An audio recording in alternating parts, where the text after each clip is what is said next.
हरे कृष्णा। देखिए, share capital पढ़ रहे थे। अब आज पढ़ने जा रहे हैं शेयर कैपिटल में बाईबैक ऑफ शेयर्स का टॉपिक। अब ये है क्या बाईबैक ऑफ शेयर? वैसे तो ये डिटेल में कंपनी लॉ में भी कवर्ड है, और आपका जो कैपिटल मार्केट वाला पेपर है ना, एक मॉड्यूल 2 में CMSL, उसमें भी कवर्ड है। बट यहां पे भी कवर्ड है, तो ये सब जगह क्यों कवर्ड है? वहां तो पूरा लॉ पार्ट है, थ्योरी पार्ट है कि बाईबैक कैसे कर सकते हैं, क्या कंडीशंस हैं जो आपको मेट करनी चाहिए, वो सब आपको कंपनी लॉ वगैरह में डिटेल में पढ़ाया जाएगा। यहां उसके प्रैक्टिकल क्वेश्चंस है कि जब हम बाईबैक करेंगे तो क्या क्वेश्चंस होंगे, उसकी एंट्रीज क्या होगी, कैसे हम बाईबैक करेंगे। पहले तो बाईबैक ऑफ शेयर्स का मतलब क्या होता है? बिल्कुल ठीक है। कंपनी क्या कर रही है? कंपनी के पास सरप्लस पैसे पड़े। मान लो एक कंपनी है, एग्जिस्टिंग कंपनी है, चलती जा रही है। सपोज करते हैं, मान लो रिलायंस, ठीक है, एग्जिस्टिंग कंपनी है। कंपनी के पास सरप्लस पैसे पड़े हुए हैं जिसकी कंपनी को जरूरत नहीं है। कंपनी के पास बैंक वगैरह में अच्छे खासे पैसे पड़े हुए हैं और एट प्रेजेंट उसको उन पैसों की जरूरत नहीं है। और उसने देखा कि मार्केट में उसके शेयर्स जो हैं वो नॉर्मली कम वैल्यू पे चल रहे हैं। जितनी वैल्यू रहती है उससे थोड़े कम पे इस समय मार्केट प्राइस चल रहा है। तो कंपनी ने सोचा कि एक काम करते हैं कि हम अपने ही शेयर मार्केट से वापस ले लेते हैं। अपने ही शेयर कंपनी मार्केट से वापस ले रही, उसी को कह रहे बाई बैक, वापस ले रही है। तो कंपनी अपने शेयर मार्केट से वापस ले लेगी, शेयर होल्डर को पैसा दे देगी, इक्विटी शेयर होल्डर को पैसा दे देगी। तो जो जो शेयर होल्डर अपनी मर्जी से कंपनी को शेयर वापस करना चाहें वो वापस कर देंगे और अपना पैसा ले लेंगे। अब ऐसे में कंपनी क्या एंट्रीज करेगी वो हमें इस चैप्टर में सिखाया जाएगा। अगर हम बात करें बाईबैक से कंपनी को क्या फायदा होता है, कंपनी क्यों बाईबैक कर रही, फायदा क्या है? देखिए, फायदा यह है कि सरप्लस पैसा पड़ा हुआ था हमारे पास, जिसका हमारे पास कोई यूज था नहीं, हमने वो पैसा दे दिया। अब उससे क्या होगा, नंबर ऑफ इक्विटी शेयर जो हमारे मार्केट में आउटस्टैंडिंग थे वो कम हो जाएंगे। मान लो पहले 1 लाख शेयर्स आउटस्टैंडिंग थे, हमने 20,000 शेयर्स बाईबैक कर लिए, तो अब केवल कितने शेयर्स बचेंगे मार्केट में? 80,000 शेयर्स बचेंगे। इससे होगा क्या, हमारा ईपीएस जो है, अर्निंग पर शेयर, वो बढ़ जाएगा। क्यों? क्योंकि कंपनी पहले भी लेट से 1 करोड़ रुपए कमाती थी। Earning available for equity share holder जो होता है ना, पहले भी मान लो वो 1 करोड़ कमाती थी, अभी भी 1 करोड़ कमाएगी। क्यों? क्योंकि उसने बाईबैक तो सरप्लस पैसे से किया जिसकी उसको जरूरत नहीं थी, तो अर्निंग उसने 1 ही करोड़ कमाई। पहले अर्निंग पर शेयर कैसे निकलता होगा? 1 करोड़ रुपए और डिवाइडेड बाई 1 लाख शेयर। अब अर्निंग पर शेयर कैसे निकलेगा? 1 करोड़ रुपए की अर्निंग डिवाइडेड बाई 80,000 शेयर। तो अपने आप आपका अर्निंग पर शेयर बढ़ जाता है। तो कंपनी चाहे तो बाईबैक कर सकती है, हां, कंपनी लॉ की प्रोविजंस को दिमाग में रखे। और अगर लिस्टेड कंपनी है तो सेबी के रेगुलेशंस को भी दिमाग में रखे, और ये सब कंपनी लॉ में भी कवर्ड है। थोड़ा बहुत यहां पे भी एक बार पढ़ते हैं, देखते हैं क्या लिखा है। बाई बैक ऑफ शेयर, क्या मतलब है सर इसका? By back of share means purchase of its own shares by the company. Company अपने ही शेयर मार्केट से परचेज कर रही। It is kind of corporate financial strategy. एक तरीके से company, corporate means company, company की फाइनेंशियल स्ट्रेटेजी है। Financial strategy ये है कि भाई फाइनेंस, हमारे पास पैसा ज्यादा पड़ा है उसको कम कर लेते हैं। आप समझ रहे हैं? तो कह रहे हैं साहब, एक तरीके से फाइनेंशियल स्ट्रेटेजी है और इंपरेटिव मोड है ऑफ कैपिटल रीस्ट्रक्चरिंग का। कैपिटल रीस्ट्रक्चरिंग मतलब कंपनी अपने शेयर्स वगैरह में जो पैसे लोगों से लिए हैं वो कम कर रही है, उसको दोबारा रीस्ट्रक्चर कर रही है। जैसे एक होती है बिल्डिंग रीस्ट्रक्चरिंग। बिल्डिंग, आपका घर बना हुआ है, पुराना हो गया, आप उसको क्या कर रहे हो? रीस्ट्रक्चर कर रहे हो, थोड़ा सा उसको रिनोवेशन कर रहे हो, जो चीजें टूटी हुई हैं वो हटा रहे हो, या जिस चीजों की जरूरत नहीं वो हटा रहे हो, उसको रीस्ट्रक्चरिंग। सेम तरीके से कंपनी अपनी कैपिटल को दोबारा रीस्ट्रक्चर कर रही है। ठीक है, अब इसमें कहने साहब एक टॉपिक अभी पढ़ेंगे, एक चीज आएगी फ्री रिजर्व। मतलब सर क्या है, सबसे पहले एक काम करिएगा, हम लोग जो बाईबैक करेंगे ना, इसके लिए हम ना एक इक्वेशन आपको लिखवाएंगे, जिससे सारे क्वेश्चन बड़ी आसानी से हो जाएंगे। वो इक्वेशन लिख लेते हैं, कहाँ लिख लें, जहां आपके पास जगह मिले वहां लिख लीजिए, बुक में जहां जगह मिले। मैं बोल रहा हूं, मैं यहां लिख रहा हूं, आपके पास जहां जगह हो कहीं भी लिख सकते हैं। मैं बोलूं धीमे धीमे, ठीक है, लिखिएगा। Nominal value of shares, nominal value of shares to be buy back, nominal value of shares to be buy back is equal to transfer from free reserve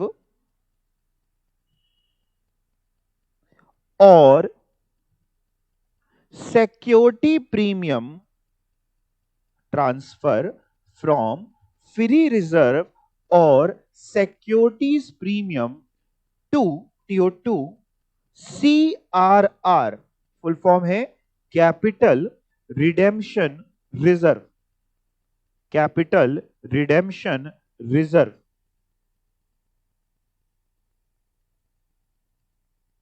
capital redemption reserve plus, इसी के आगे plus nominal value of fresh issue, nominal value of fresh issue, इसी के आगे of shares और debentures.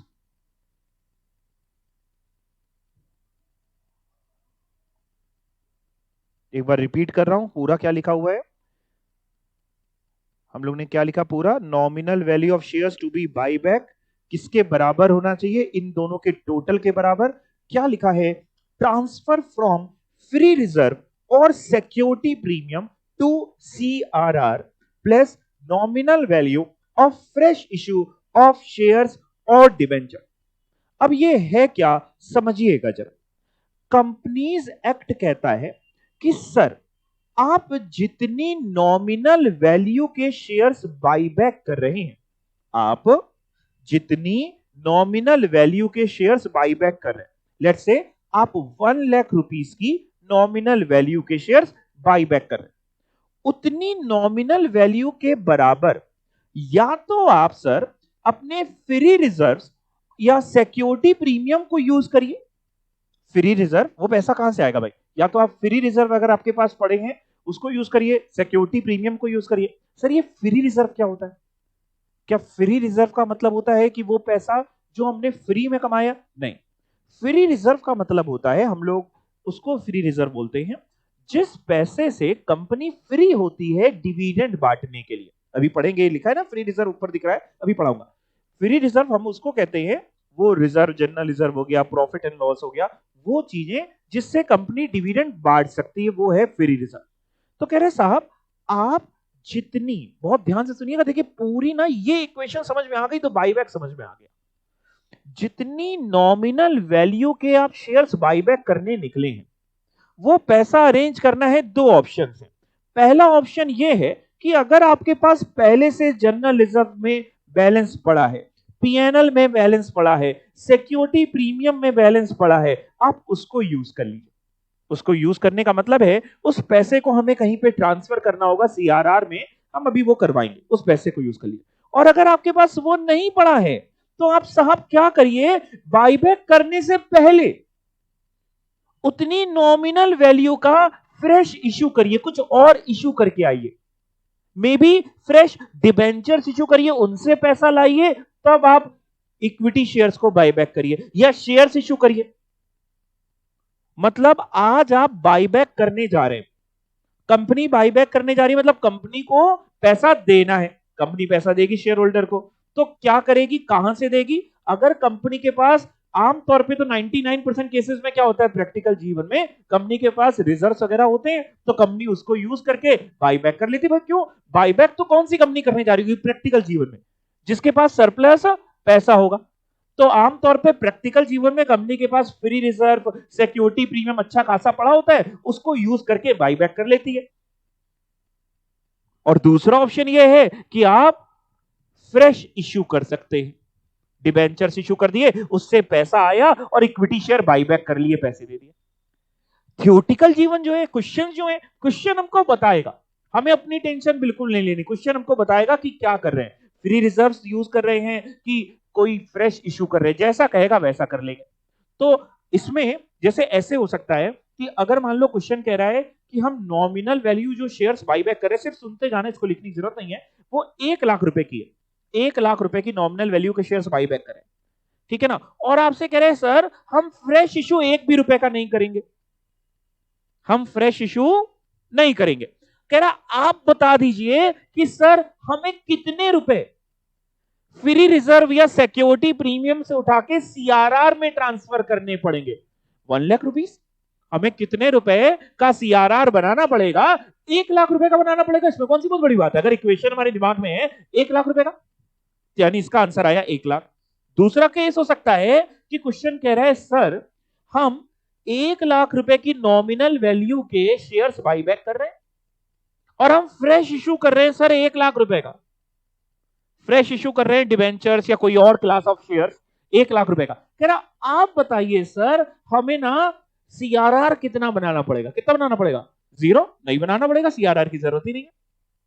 तीसरा case हो सकता है क्वेश्चन कहे कि सर यहां लिख दे रहे, ऊपर लिख दे रहे कि सर हम ना 1 लाख रुपए के शेयर्स बाईबैक कर रहे हैं, नॉमिनल वैल्यू जो बाईबैक कर रहे हैं वो 1 लाख रुपए की, और सर हम ना फ्रेश इश्यू कर रहे हैं सर 40,000 रुपीस की नॉमिनल वैल्यू का, हम 40,000 रुपए की नॉमिनल वैल्यू का फ्रेश इश्यू कर रहे हैं, और कह रहे सर आप बताइए सर सीआरआर कितना बनाना है, 60,000। आप समझ पा रहे हैं ना भाई साहब, यानी किसी क्वेश्चन में दोनों भी हो सकते हैं कि थोड़ा हम फ्रेश इश्यू कर रहे हैं, थोड़ा हम सीआरआर बना रहे हैं, या किसी क्वेश्चन में हो सकता है केवल पूरे से सीआरआर बनाना हो, या किसी क्वेश्चन में हो सकता है पूरे से फ्रेश इश्यू करना है। वो तो क्वेश्चन पढ़ के समझ में आ जाएगा। बाईबैक के क्वेश्चन में सबसे अच्छी बात यह रहती है कि क्वेश्चन खुद चीख चीख के सब बता देता है, सब बता देगा क्वेश्चन की क्या होगा।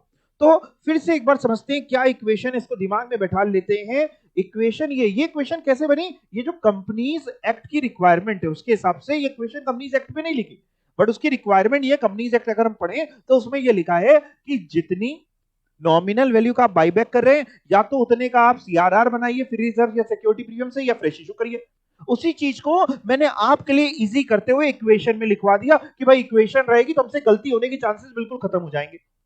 तो क्या करना है, इक्वेशन को याद करना है, दिमाग में रखते हैं क्या, नॉमिनल वैल्यू, बोलिए मेरे साथ, nominal value of shares to be buyback must be equals to the nominal value of, पहले आप वो भी बोल सकते हैं ये भी बोल सकते हैं, कुछ भी, चल पहले ये बोल लेते जो लिखा है, ट्रांसफर ऑफ फ्री रिजर्व या सिक्योरिटी प्रीमियम टू सीआरआर, और दूसरा क्या लिखा है, plus nominal value of fresh issue. किस चीज का fresh issue, may be of shares और मे बी ऑफ डिबेंचर, अगर क्वेश्चन कैसा बोलेगा क्वेश्चन बताएगा।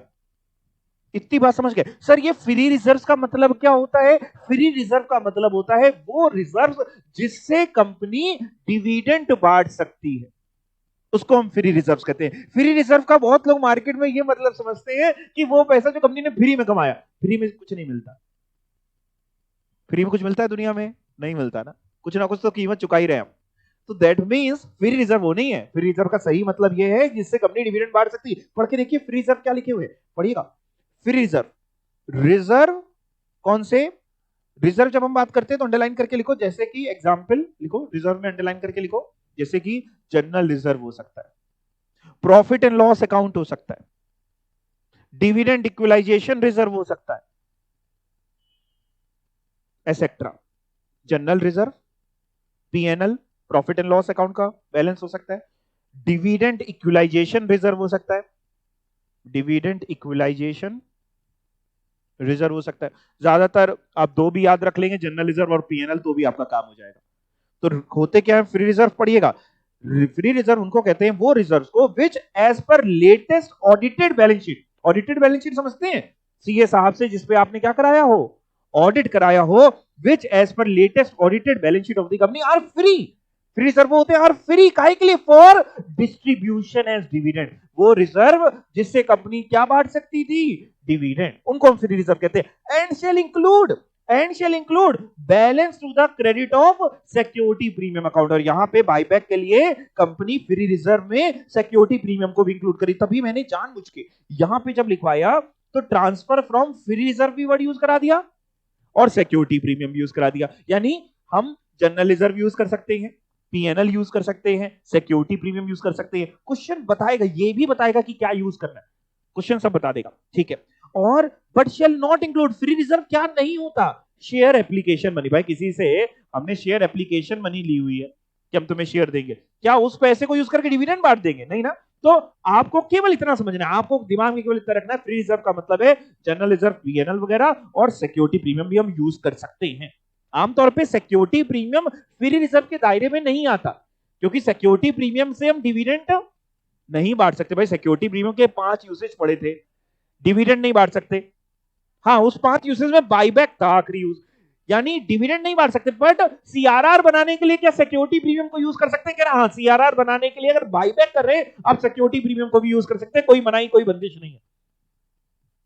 इतनी बात समझ में आ गई, पक्का, ठीक है। सर बेटा, सर क्वेश्चन कैसे होगा, क्वेश्चन कैसे होगा उससे पहले एक थोड़ा सा ना एक एग्जांपल है जिसमें लिखा है कि बायबैक करने की वजह से क्या होता है, आपका अर्निंग पर शेयर इंप्रूव हो जाता है, आपका ईपीएस जो है वो अच्छा हो जाता है। सर कैसे अर्निंग पर शेयर कैसे बढ़ जाएगा, एग्जांपल देखना। इन्होंने एग्जांपल बहुत छोटा सा अच्छा एग्जांपल लिया है कि साहब प्री बायबैक, बायबैक करने से पहले कंपनी की क्या सिचुएशन थी, कंपनी जो प्रॉफिट कमाती थी वो 100 रुपए का कमाती थी, वही प्रॉफिट मतलब earning available for equity share holder 100 रुपए कमाती थी मालूम, और नंबर ऑफ शेयर पहले जो थे वो 10 थे, तो अर्निंग पर शेयर कितना आता था भाई, 100 डिवाइड बाई 10 यानी 10 रुपए। ये तो आप सबको आता है।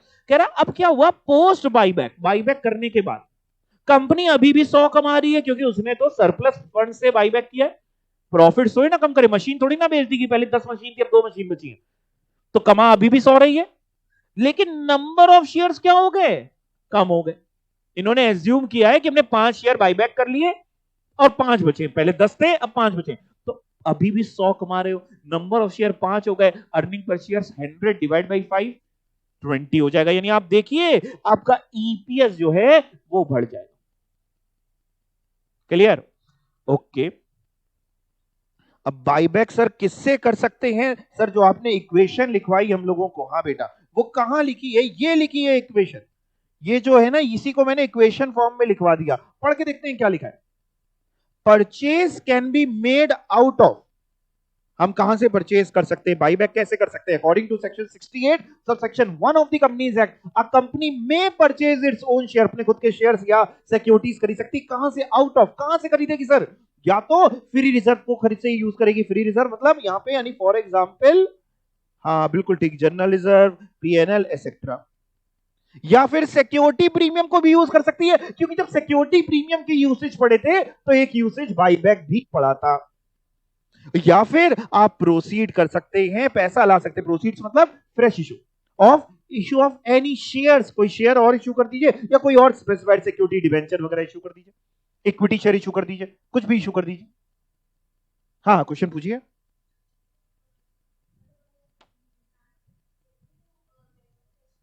हाँ प्रैक्टिकल जीवन, देखिए एग्जाम में तो क्वेश्चन बता देगा कि क्या किया, प्रैक्टिकल जीवन में ज्यादातर कंपनियां जो बायबैक करती हैं वो उनके पास, देखिए कंपनी सेक्टर तो तीनों ऑप्शन दिए हुए हैं, लेकिन ज्यादातर कंपनियां कौन बायबैक करेगी, जिसके पास पहले से खूब सारे फ्री रिजर्व्स वगैरह पड़े होंगे और जरूरत नहीं होगी, नहीं तो एक कंपनी क्यों करेगी फ्रेश इशू करे और फिर हम बायबैक करें, इतना लेथन करने का जरूरत क्या। बट थियोरेटिकल जीवन में आप कुछ भी कर सकते हैं, क्योंकि लॉ आपको तीनों परमिशन दे रहा है कि आप बायबैक करने के लिए फ्रेश इशू भी कर सकते हैं, फ्री रिजर्व का पैसा भी यूज कर सकते हैं, सिक्योरिटी प्रीमियम का भी यूज कर सकते हैं। अगर फ्री रिजर्व या सिक्योरिटी प्रीमियम का पैसा यूज करेंगे तो आपको एक चीज बनानी पड़ेगी जिसका नाम क्या है, सीआरआर, कैपिटल रिडेम्पशन रिजर्व बनाना पड़ेगा, और अगर फ्रेश इशू कर रहे हैं तो साहब सीआरआर नहीं बनाना पड़ेगा, या फिर थोड़ा फ्रेश इशू कर रहे हैं, जैसे इस केस में 40,000 का फ्रेश इशू कर रहे थे हमारे एग्जांपल में, तो 60,000 का सीआरआर बनाना पड़ेगा। ठीक है, क्लियर। अब बात आती है सर फ्रेश इशू कर लेंगे या सिक्योरिटी प्रीमियम दे देंगे या फिर फ्री रिजर्व को यूज कर लेंगे, वो सब तो सर ठीक है। सर ये बताइए हम एंट्रीज क्या करेंगे। चलो पहले मैं आपको एंट्रीज पे लेके, बाकी ये थ्योरीज जो है ना ये सब आपके कंपनी लॉ में सब कवर्ड होगा डिटेल में। हम बाईबैक करेंगे तो हम एंट्री क्या करेंगे, बहुत ध्यान से, क्वेश्चन बड़ा इजी होता है अगर एंट्री समझ में आ गई तो। देखिए कंपनी बाईबैक करने के लिए निकली है, क्वेश्चन हमको हर एक बारीकी बताता रहेगा, जो जो वो कहेगा हम वो एंट्रीज करेंगे। दैट मींस हम ये जो आपको एंट्रीज पढ़ाने जा रहे हैं ये सारी की सारी जरूरी नहीं कि क्वेश्चन में हो। क्वेश्चन अगर कहेगा कि जैसे मान लो कंपनी के पास इन्वेस्टमेंट है, पहले से कंपनी ने कहीं पैसा इन्वेस्ट कर रखा है, कंपनी ने मान लो बैंक में एफडी लगा रखी है, कंपनी भी तो इन्वेस्ट कर सकती है। क्वेश्चन कह रहा है कंपनी ने क्या किया, वो इन्वेस्टमेंट बेच दी, फिर बाई बैक कर रहे हैं। तो अगर इन्वेस्टमेंट बेच दी तो इन्वेस्टमेंट बेचने की हम एंट्री करेंगे। छोटे में अगर आपको याद हो तो इन्वेस्टमेंट बेचने की जो एंट्री छोटे में होती थी वही आज भी होती है, चेंज थोड़ी ना हो गई। इन्वेस्टमेंट बेचेंगे तो कंपनी के पास पैसा आएगा, यानी bank account debit to investment. तो जो पहली एंट्री लिखी है, in case investment are sold for buy back own share, तो हम bank account debit to investment. अगर क्वेश्चन ने बोला ही नहीं कि हमने इन्वेस्टमेंट बेची है तो क्या तब भी हम पहली एंट्री करेंगे? नहीं जी नहीं। साहब इसमें ना आपको अगर याद हो स्कूल लाइफ का, तो इन्वेस्टमेंट अगर बेची है तो इसमें ना तीन बातें हो सकती, या तो इन्वेस्टमेंट बेचते समय आपको नो प्रॉफिट नो लॉस हुआ, या हो सकता है इन्वेस्टमेंट बेचते समय कंपनी को प्रॉफिट हुआ, या हो सकता है इन्वेस्टमेंट बेचते समय कंपनी को लॉस हुआ। मान लो बैलेंस शीट में एसेट साइड में कंपनी की इन्वेस्टमेंट आ रही थी, और कितने की आ रही थी, सपोज करते 1 लाख रुपए की इन्वेस्टमेंट आ रही थी। क्वेश्चन कह रहा है कंपनी ने इन्वेस्टमेंट बेच दी। अब पहला केस क्वेश्चन कह रहा है कंपनी ने इन्वेस्टमेंट बेच दी और 1 लाख रुपए में बिक गई। बताओ बेचते समय प्रॉफिट हुआ कि लॉस हुआ?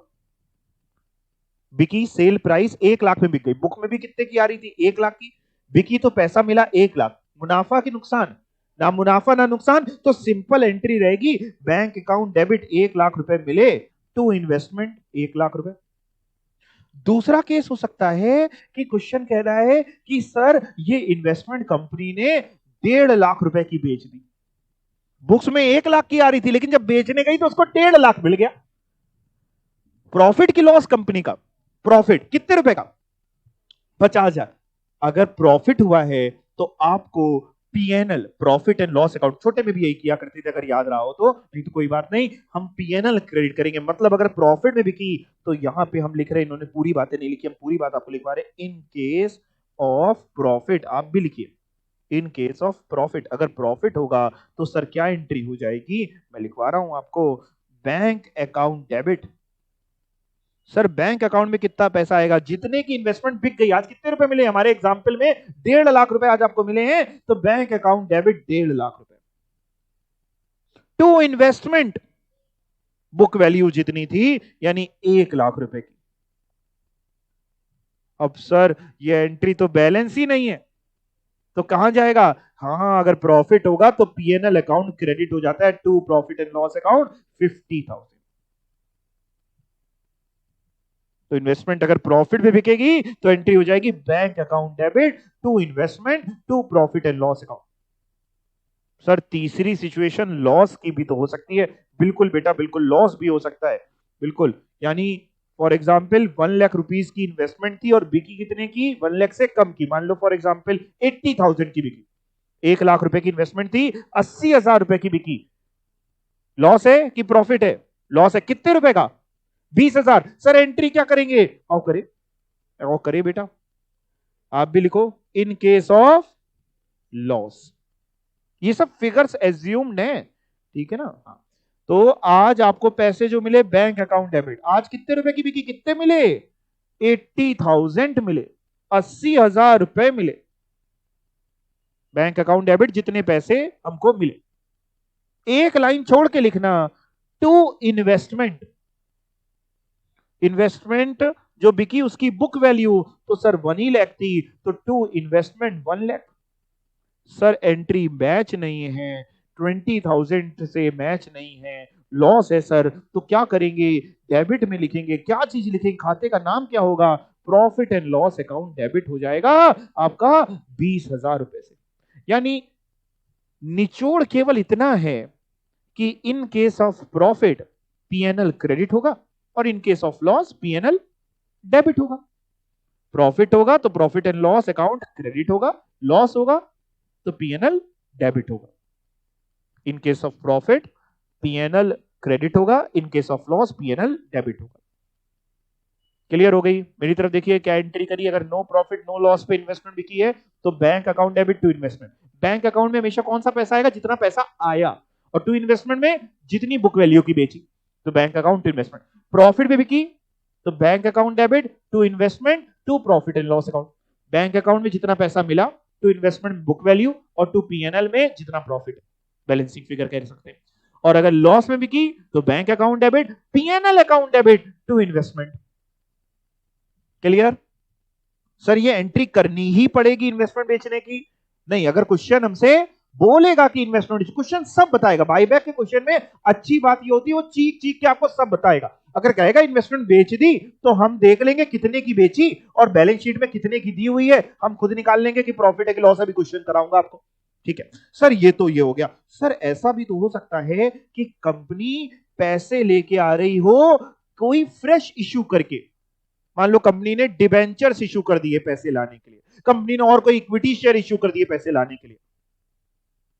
तो अगर कंपनी डिबेंचर्स इशू कर रही है पैसे लाने के लिए तो एंट्री होगी bank account debit to debenture. और कोई इन्वेस्टमेंट है तो टू डिबेंचर की जगह उस इन्वेस्टमेंट का नाम आ जाएगा। मतलब अगर कंपनी ने इक्विटी शेयर और किसी क्लास के यूज करे तो bank account debit to equity share capital.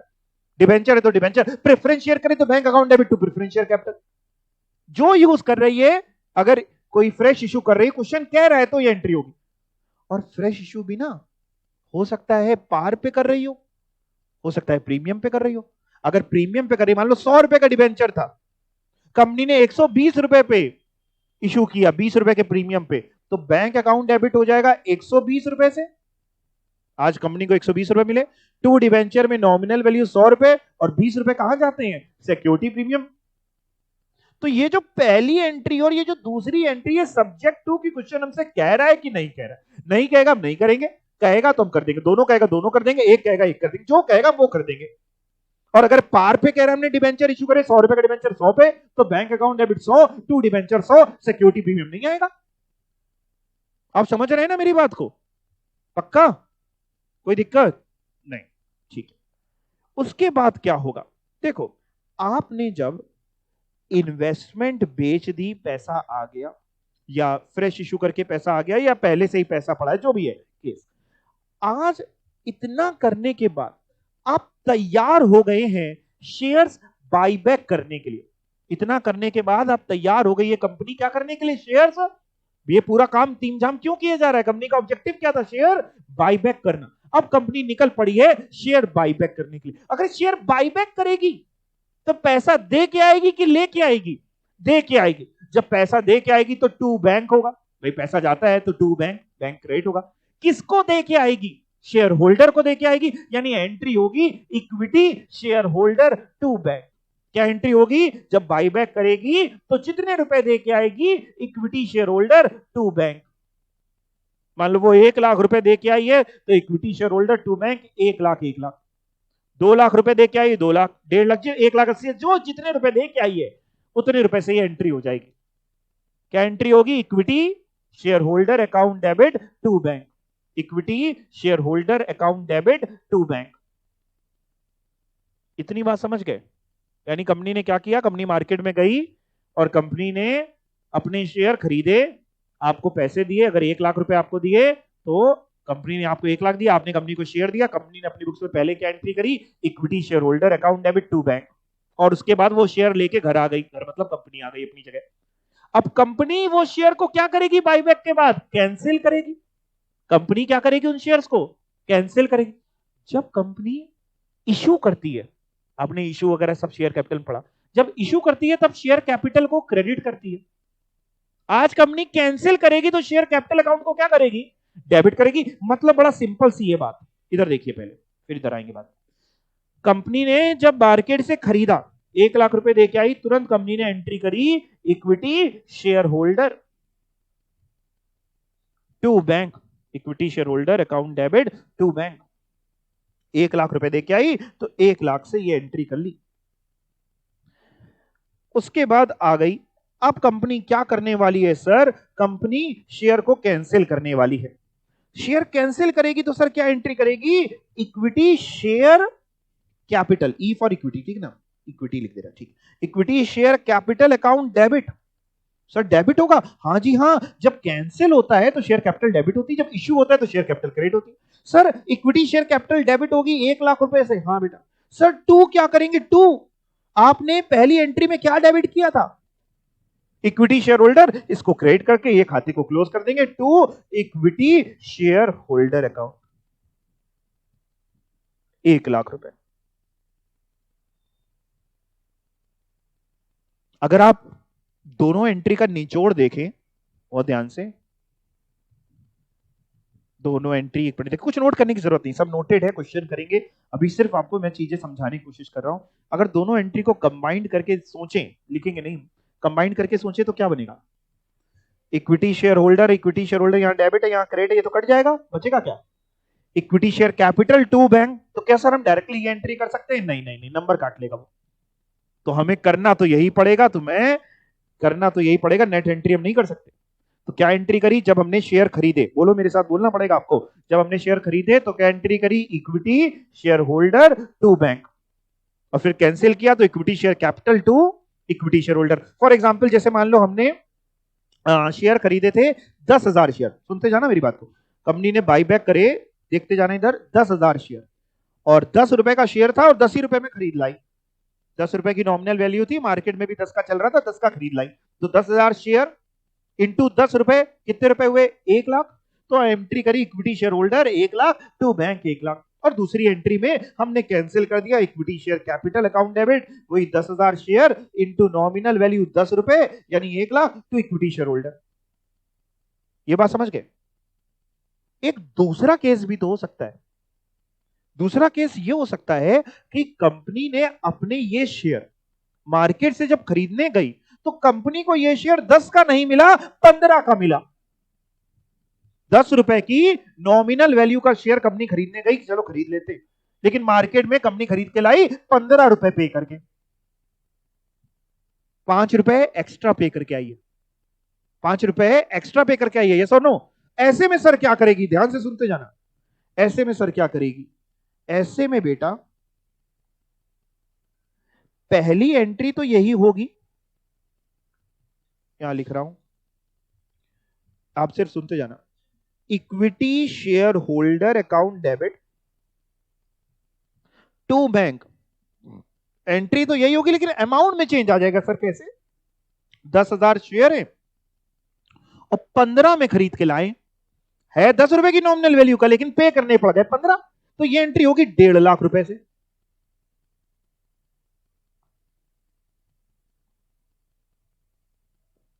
डेढ़ लाख से ये एंट्री हो गई। अब कंपनी क्या करेगी सर? अब कंपनी बेटा इसको कैंसिल करेगी। कंपनी क्या करेगी? कैंसिल करेगी। बहुत ध्यान से, कंपनी कैंसिल करेगी तो sir equity share capital, ESC लिखा है, इक्विटी शेयर कैपिटल को short, equity share capital debit करेगी। लेकिन इक्विटी शेयर कैपिटल तो नॉमिनल वैल्यू से डेबिट होगी 10 रुपए से, 15 से नहीं होगी। सर 15 से क्यों नहीं होगी? आप सोचो, जब शेयर इशू किया गया होगा, जब भी शेयर इशू करते हैं तो शेयर कैपिटल हमेशा नॉमिनल वैल्यू से क्रिएट होती है ना। मान लो एक 10 रुपए का शेयर आपने 12 पे इशू किया, जब इशू सिखाया था तो आप क्या करते थे? इक्विटी शेयर कैपिटल 10 ही से तो क्रेडिट करते थे, बाकी दो तो प्रीमियम में लेके जाते थे। तो जब क्रेडिट नॉमिनल वैल्यू से हुई तो आज डेबिट भी तो नॉमिनल वैल्यू से ही होगी, कैंसिल हो रहा है। तो इक्विटी शेयर कैपिटल तो सर 10,000 इंटू 10 होगा, हाँ 1 लाख होगा, हाँ बेटा हाँ। सर एक लाइन छोड़ के मैं लिख रहा हूं, sir to equity share holder हो जाएगा, हाँ। सर ये तो हमें 1.5 लाख से करना पड़ेगा, ये खाता तो हमें क्लोज करना है, ऊपर 1.5 लाख से डेबिट था तो यहाँ 1.5 लाख से क्रेडिट करना पड़ेगा, 10,000 शेयर इंटू 15, 1.5 लाख।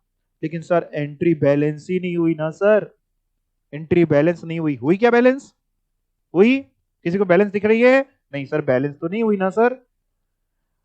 ठीक है, इसको बैलेंस करेंगे। बैलेंस करने से पहले इतना बता दो, कंपनी 10 रुपए का शेयर 15 में खरीद के लाई है, कंपनी का फायदा है कि नुकसान है? नुकसान है। ये सबको समझाना है भाई। 10 रुपए की चीज 15 में खरीद के लाए, 5 रुपए का नुकसान है। 5 रुपए का एक शेयर पे यानी 10,000 शेयर पे कितने रुपए का नुकसान है? 50,000 का। भाई प्रीमियम पे खरीद के लाई ना कंपनी, तो 50,000 का नुकसान। अब ये नुकसान की भरपाई कहां से होगी? सुनना, ये नुकसान की भरपाई अगर कंपनी के पास पहले से जनरल रिजर्व पड़ा है तो यहां जनरल रिजर्व अकाउंट डेबिट हो जाएगा 50,000 रुपए से। पीएनएल पड़ा है तो पीएनएल डेबिट हो जाएगा 50,000 से। सिक्योरिटी प्रीमियम पड़ा है तो सिक्योरिटी प्रीमियम डेबिट हो जाएगा 50,000 से।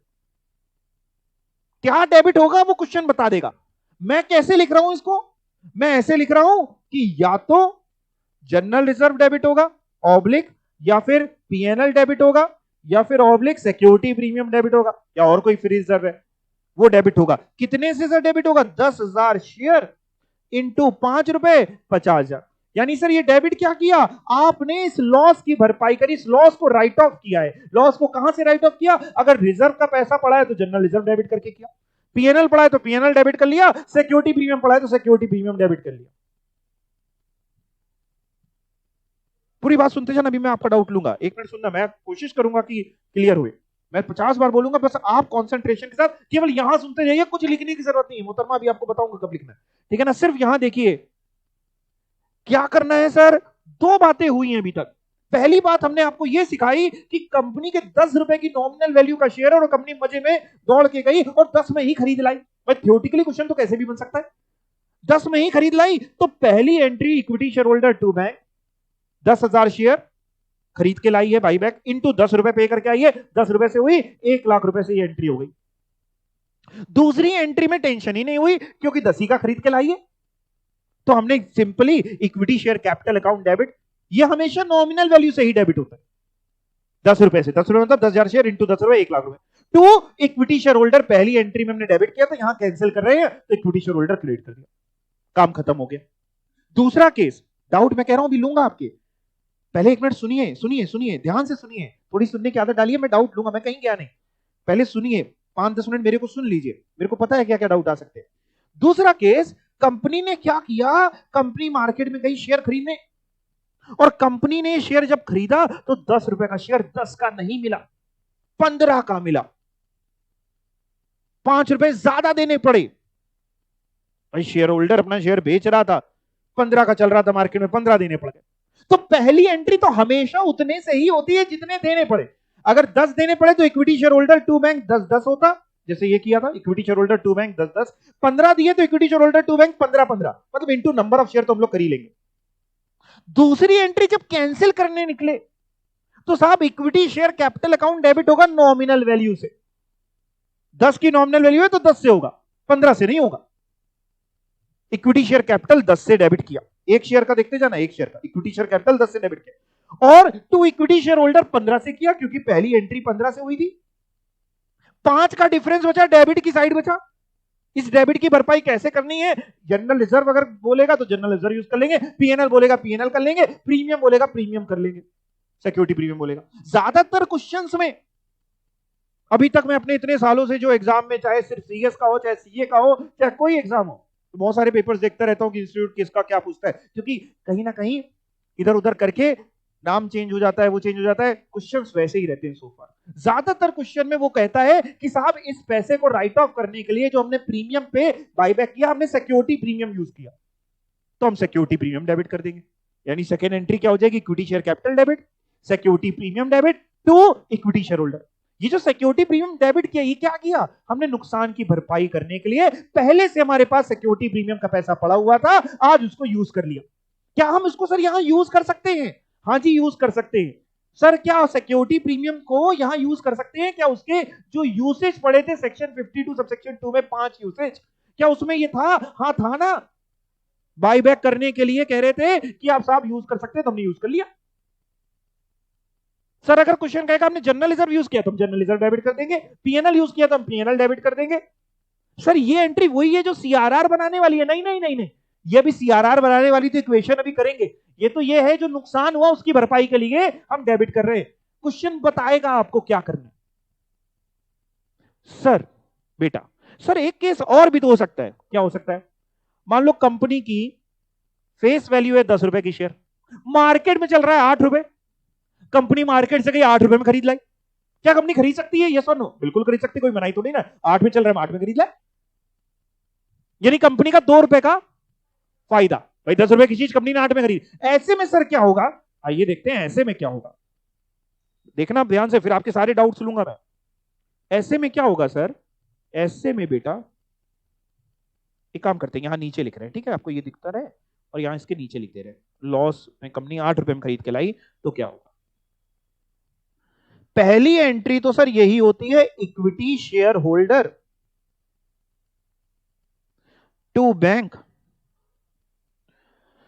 10,000 शेयर खरीद के लाई। और कितने में खरीद लाई सर? जितने पे करके आई, 8 रुपए पे करके आई बेटा, तो इंटू 8 यानी 80,000 रुपए दे के आई, तो 80,000 80,000।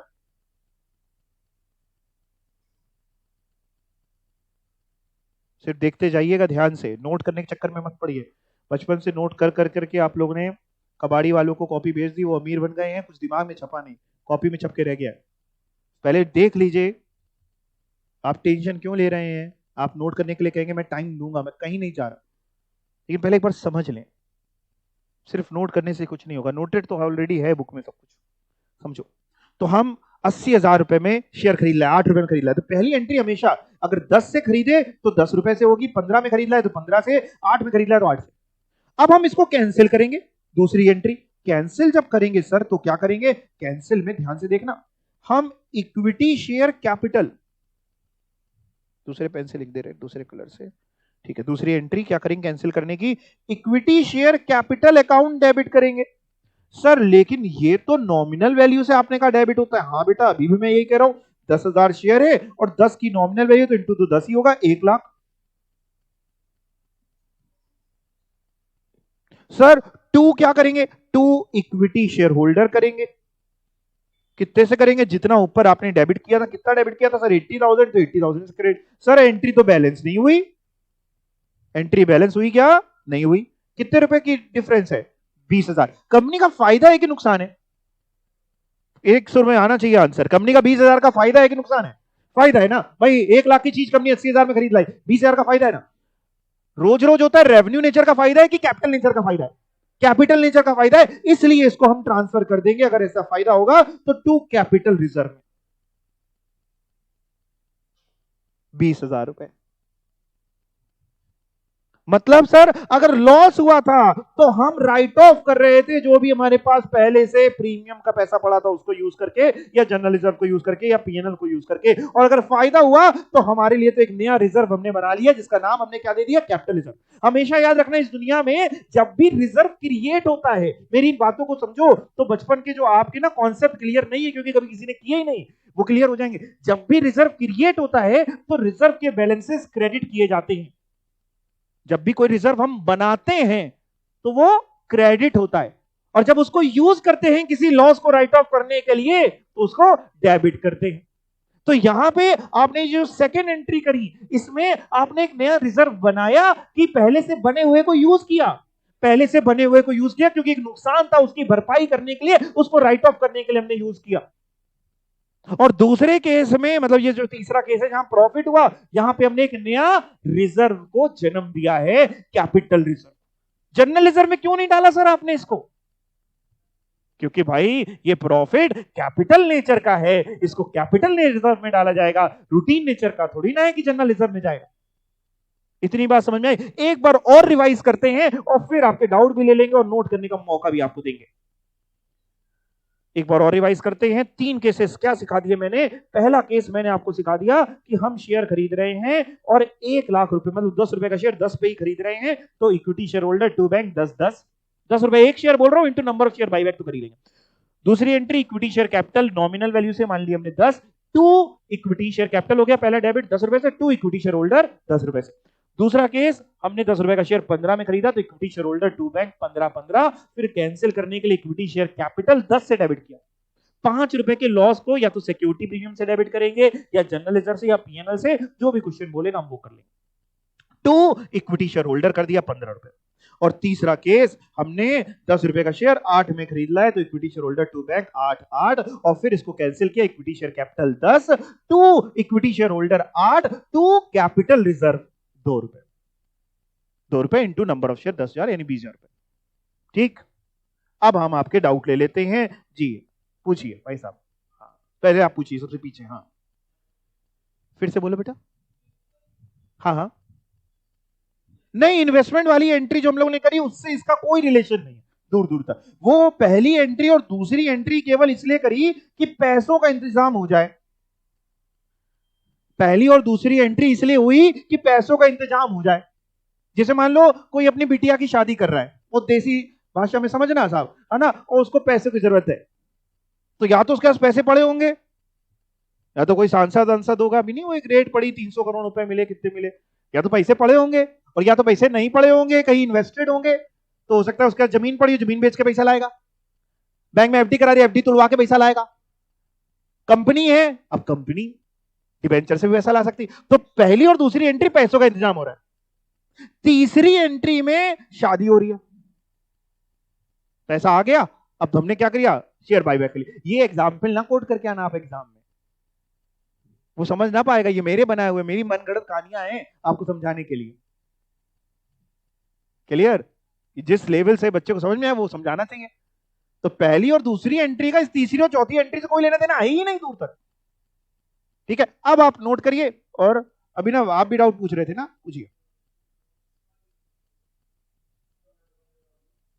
एक मिनट, एक मिनट, कहां से नोट करना है आप लोगों को ये? हाँ, थोड़ा बड़ा कर दे, जूम कर दे रहे। पहला ये केस था, 10 का शेयर 10 ही में खरीद लिया, नोट कर लीजिए। हाँ, अब आप पूछिए। हाँ,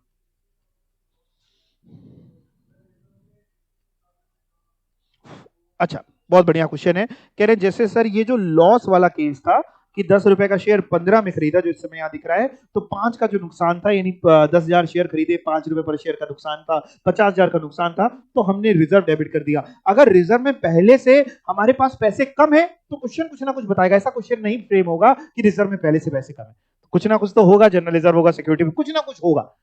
तो बिल्कुल टेंशन ना लीजिए भाई, हम क्वेश्चन हमें जो मिलेगा वो पूरा भरपूर ऐसा मिलेगा कि उसमें हम राइट ऑफ कर पाएंगे, क्वेश्चन खुद बताएगा, तो उतनी टेंशन ना ले। ठीक है, और बताइए।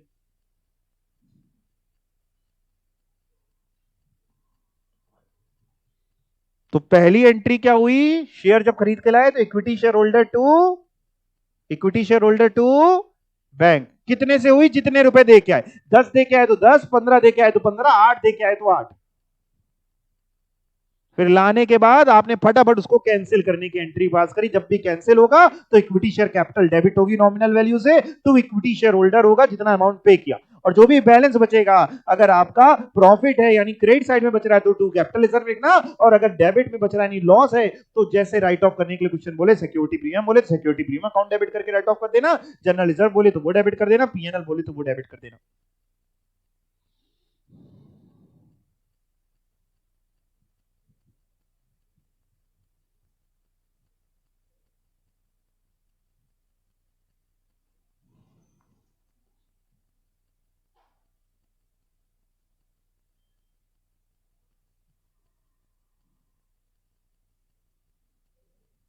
और कोई डाउट हो तो पूछ लीजिए, किसी को कोई भी डाउट, ऑनलाइन स्टूडेंट्स आप लोग को कोई डाउट हो।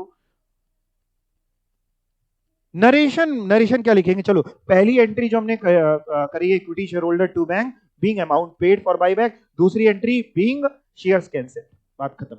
नरेशन में बहुत ज्यादा फोकस करने की जरूरत नहीं है, क्योंकि एक्स्ट्रा नंबर एग्जाम में बहुत ज्यादा नरेशन के नहीं मिलने वाले, तो नरेशन आप कुछ भी लिख सकते हैं, चलेगा। और कोई डाउट किसी का?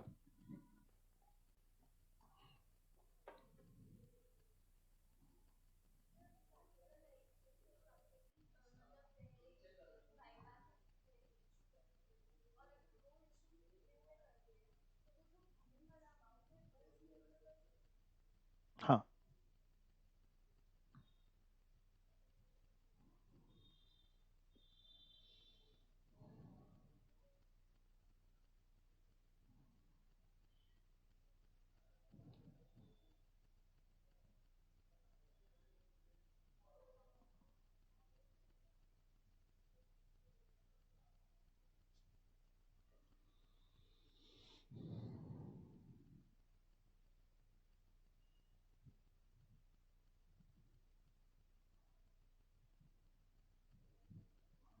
ये तीनों में कोई एक केस होगा, सारी एंट्री नहीं हो जाएंगी, कि ये भी कर दी, ये दो भी कर दी, ये दो भी कर दी, ये दो भी कर दी।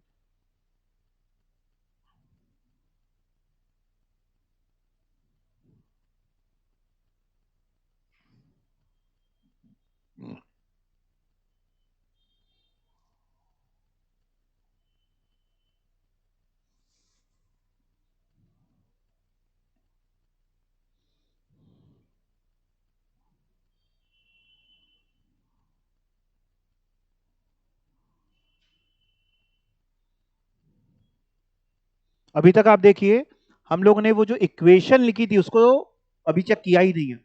इतना करने के बाद हम लोग इक्वेशन चेक करते हैं। क्वेश्चन भी जब करेंगे तो पहले जब इतना काम हम कर लेंगे, शेयर खरीद लाए, शेयर कैंसिल कर दिया, उसके बाद हम वो इक्वेशन चेक करेंगे जो आपको लिखवाई थी कि हमें सीआरआर बनाना भी है कि नहीं बनाना है। अभी चेक करवाते हैं आपको कैसे करेंगे, उसको भी समझाते हैं।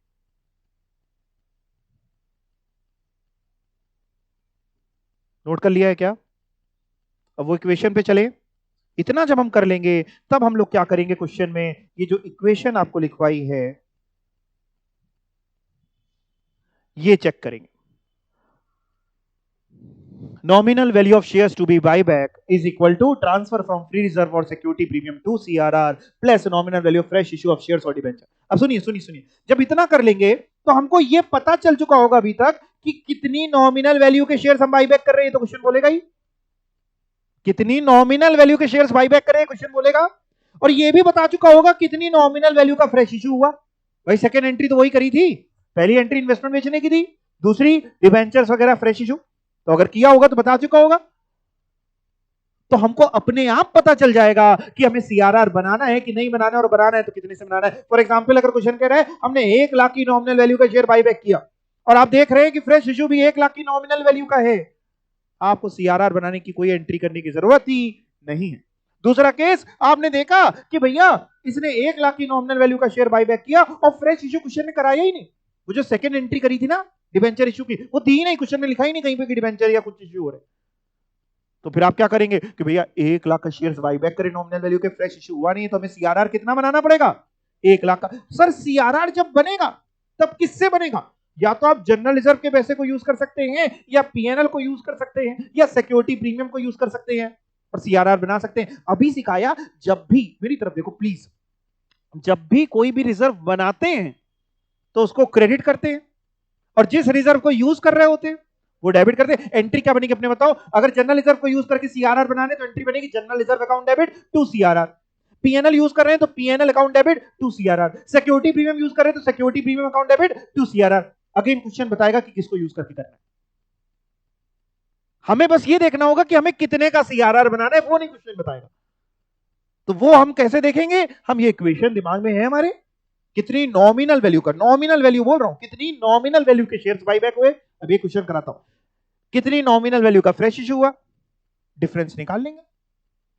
अगर 1 लाख की नॉमिनल वैल्यू का बाईबैक हुआ, 1 लाख की नॉमिनल वैल्यू का आपने फ्रेश इशू भी कर दिया, कोई सीआरआर नहीं बनाएंगे, एंट्री नहीं करेंगे सीआरआर की। 1 लाख की नॉमिनल वैल्यू का बाईबैक हुआ और लेट से फ्रेश इशू किया नॉमिनल वैल्यू 40,000 का, तो हम सीआरआर की एंट्री करेंगे 60,000 से। 40,000 का अगर फ्रेश इशू हुई है नॉमिनल वैल्यू का, तो सीआरआर कितना बनाने की जरूरत है? 60,000। यहां तक बात समझ में आई? यानी एंट्री आपने कही, ये एंट्री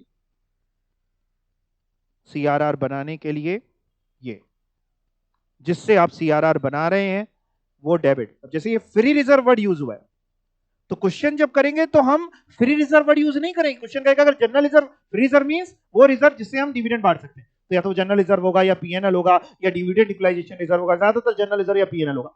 तो अगर जनरल रिजर्व कहेगा तो हम फ्री रिजर्व वर्ड यूज नहीं करेंगे, हम क्या यूज करेंगे? हाँ, general reserve account debit. PNL कहेगा तो कॉमा पीएनएल अकाउंट डेबिट, जो बोलेगा उसका नाम टू सीआरआर। सिक्योरिटी प्रीमियम बोलेगा security premium to CRR.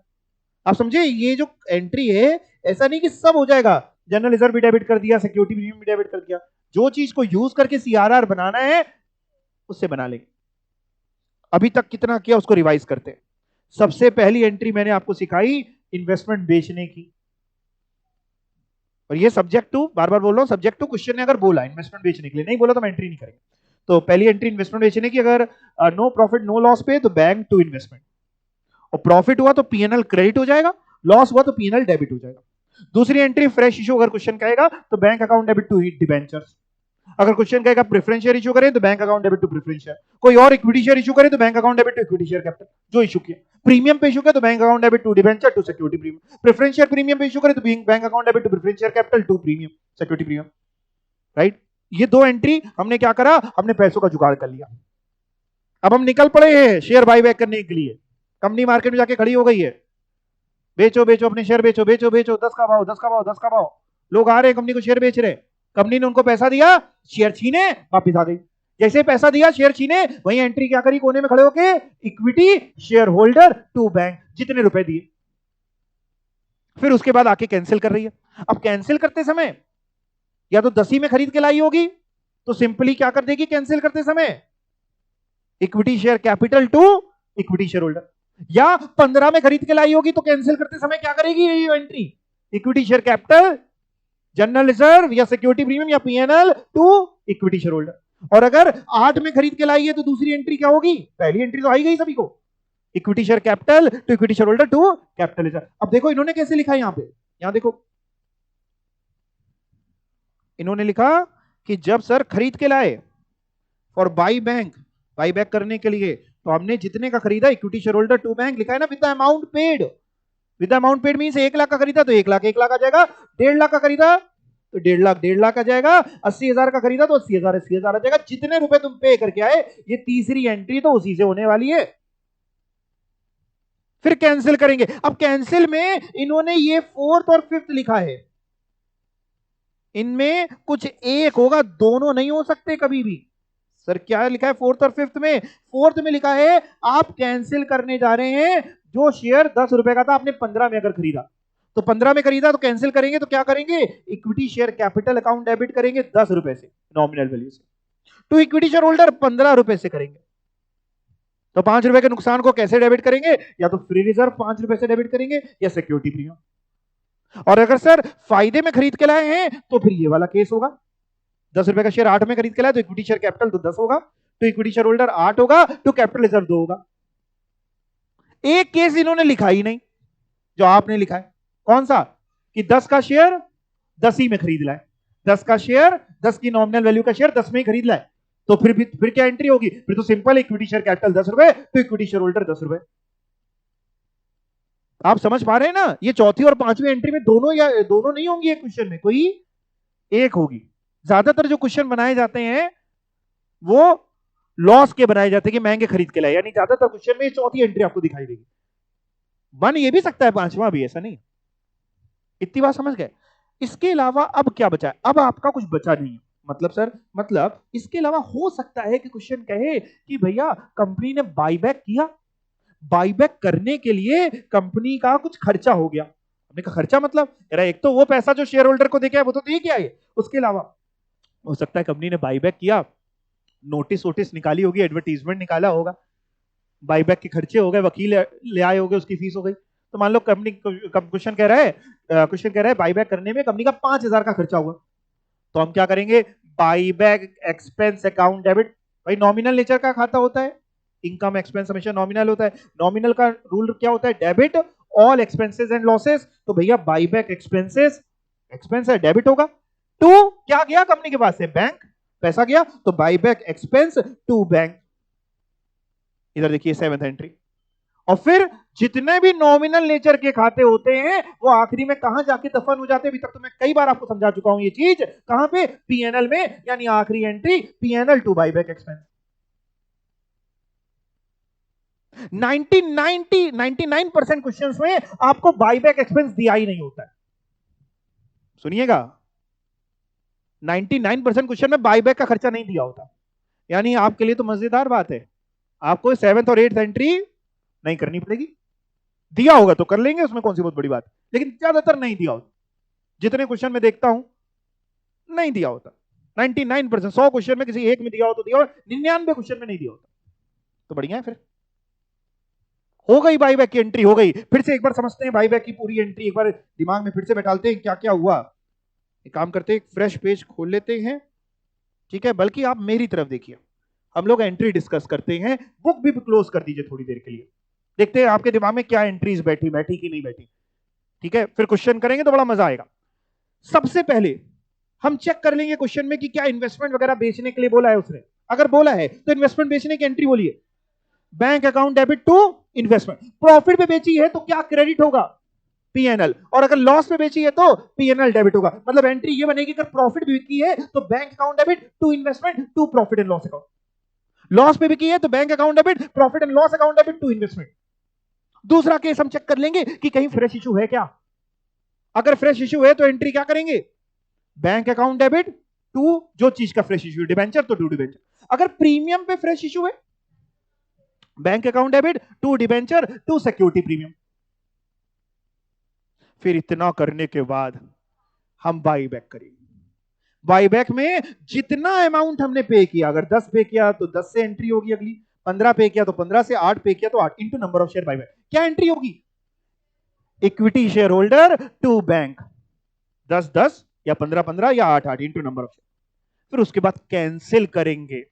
Cancel करेंगे तो पहली सिचुएशन हो सकती है कि 10 का शेयर 10 ही में खरीद के लाए थे, बाईबैक कंपनी ने 10 ही में कर लिया।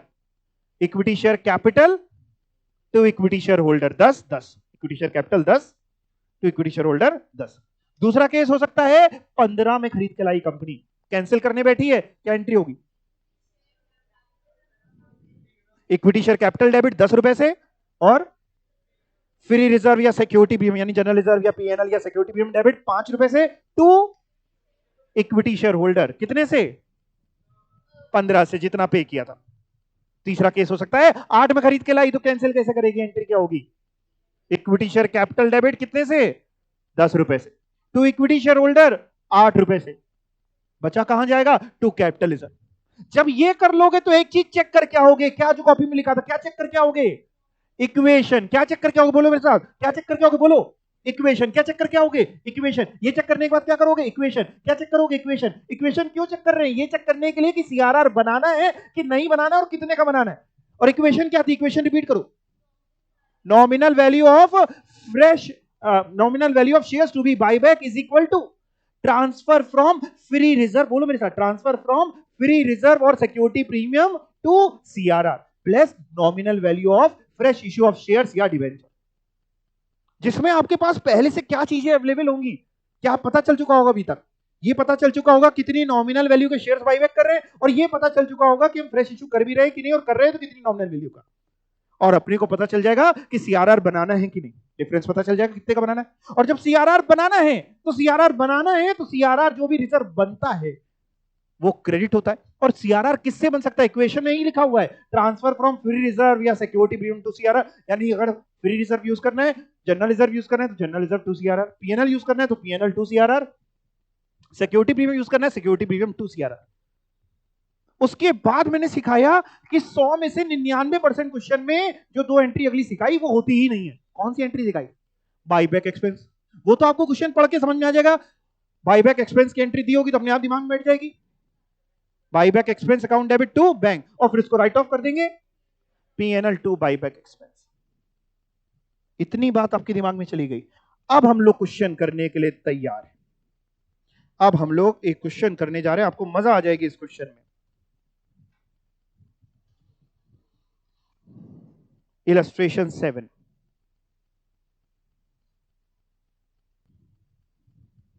चलिए देखते हैं क्या क्वेश्चन है। आलू वालिया लिमिटेड की बैलेंस शीट आपको दी हुई है क्वेश्चन में। अच्छा, क्या दिया हुआ है एक बार इसको भी थोड़ा पढ़ लेते हैं ना। बैलेंस शीट पे share holder funds, equities and liability की साइड है, जिसमें शेयर होल्डर फंड्स हैं और शेयर कैपिटल है उसके अंदर। कितने रुपए की शेयर कैपिटल है? 10 लाख रुपीस की। अच्छा, जिसका ना बाइफरकेशन की शेयर कैपिटल में है, क्या इक्विटी है कि प्रेफरेंस है या कितने हैं, वो बता रहा है कौन से नोट में। ये नोट का कॉलम होता है, ये जो कॉलम होता है ना, ये होता है नोट नंबर का। कौन से नोट में? 1। तो क्वेश्चन में दिया होगा नोट नंबर 1 आउट होने,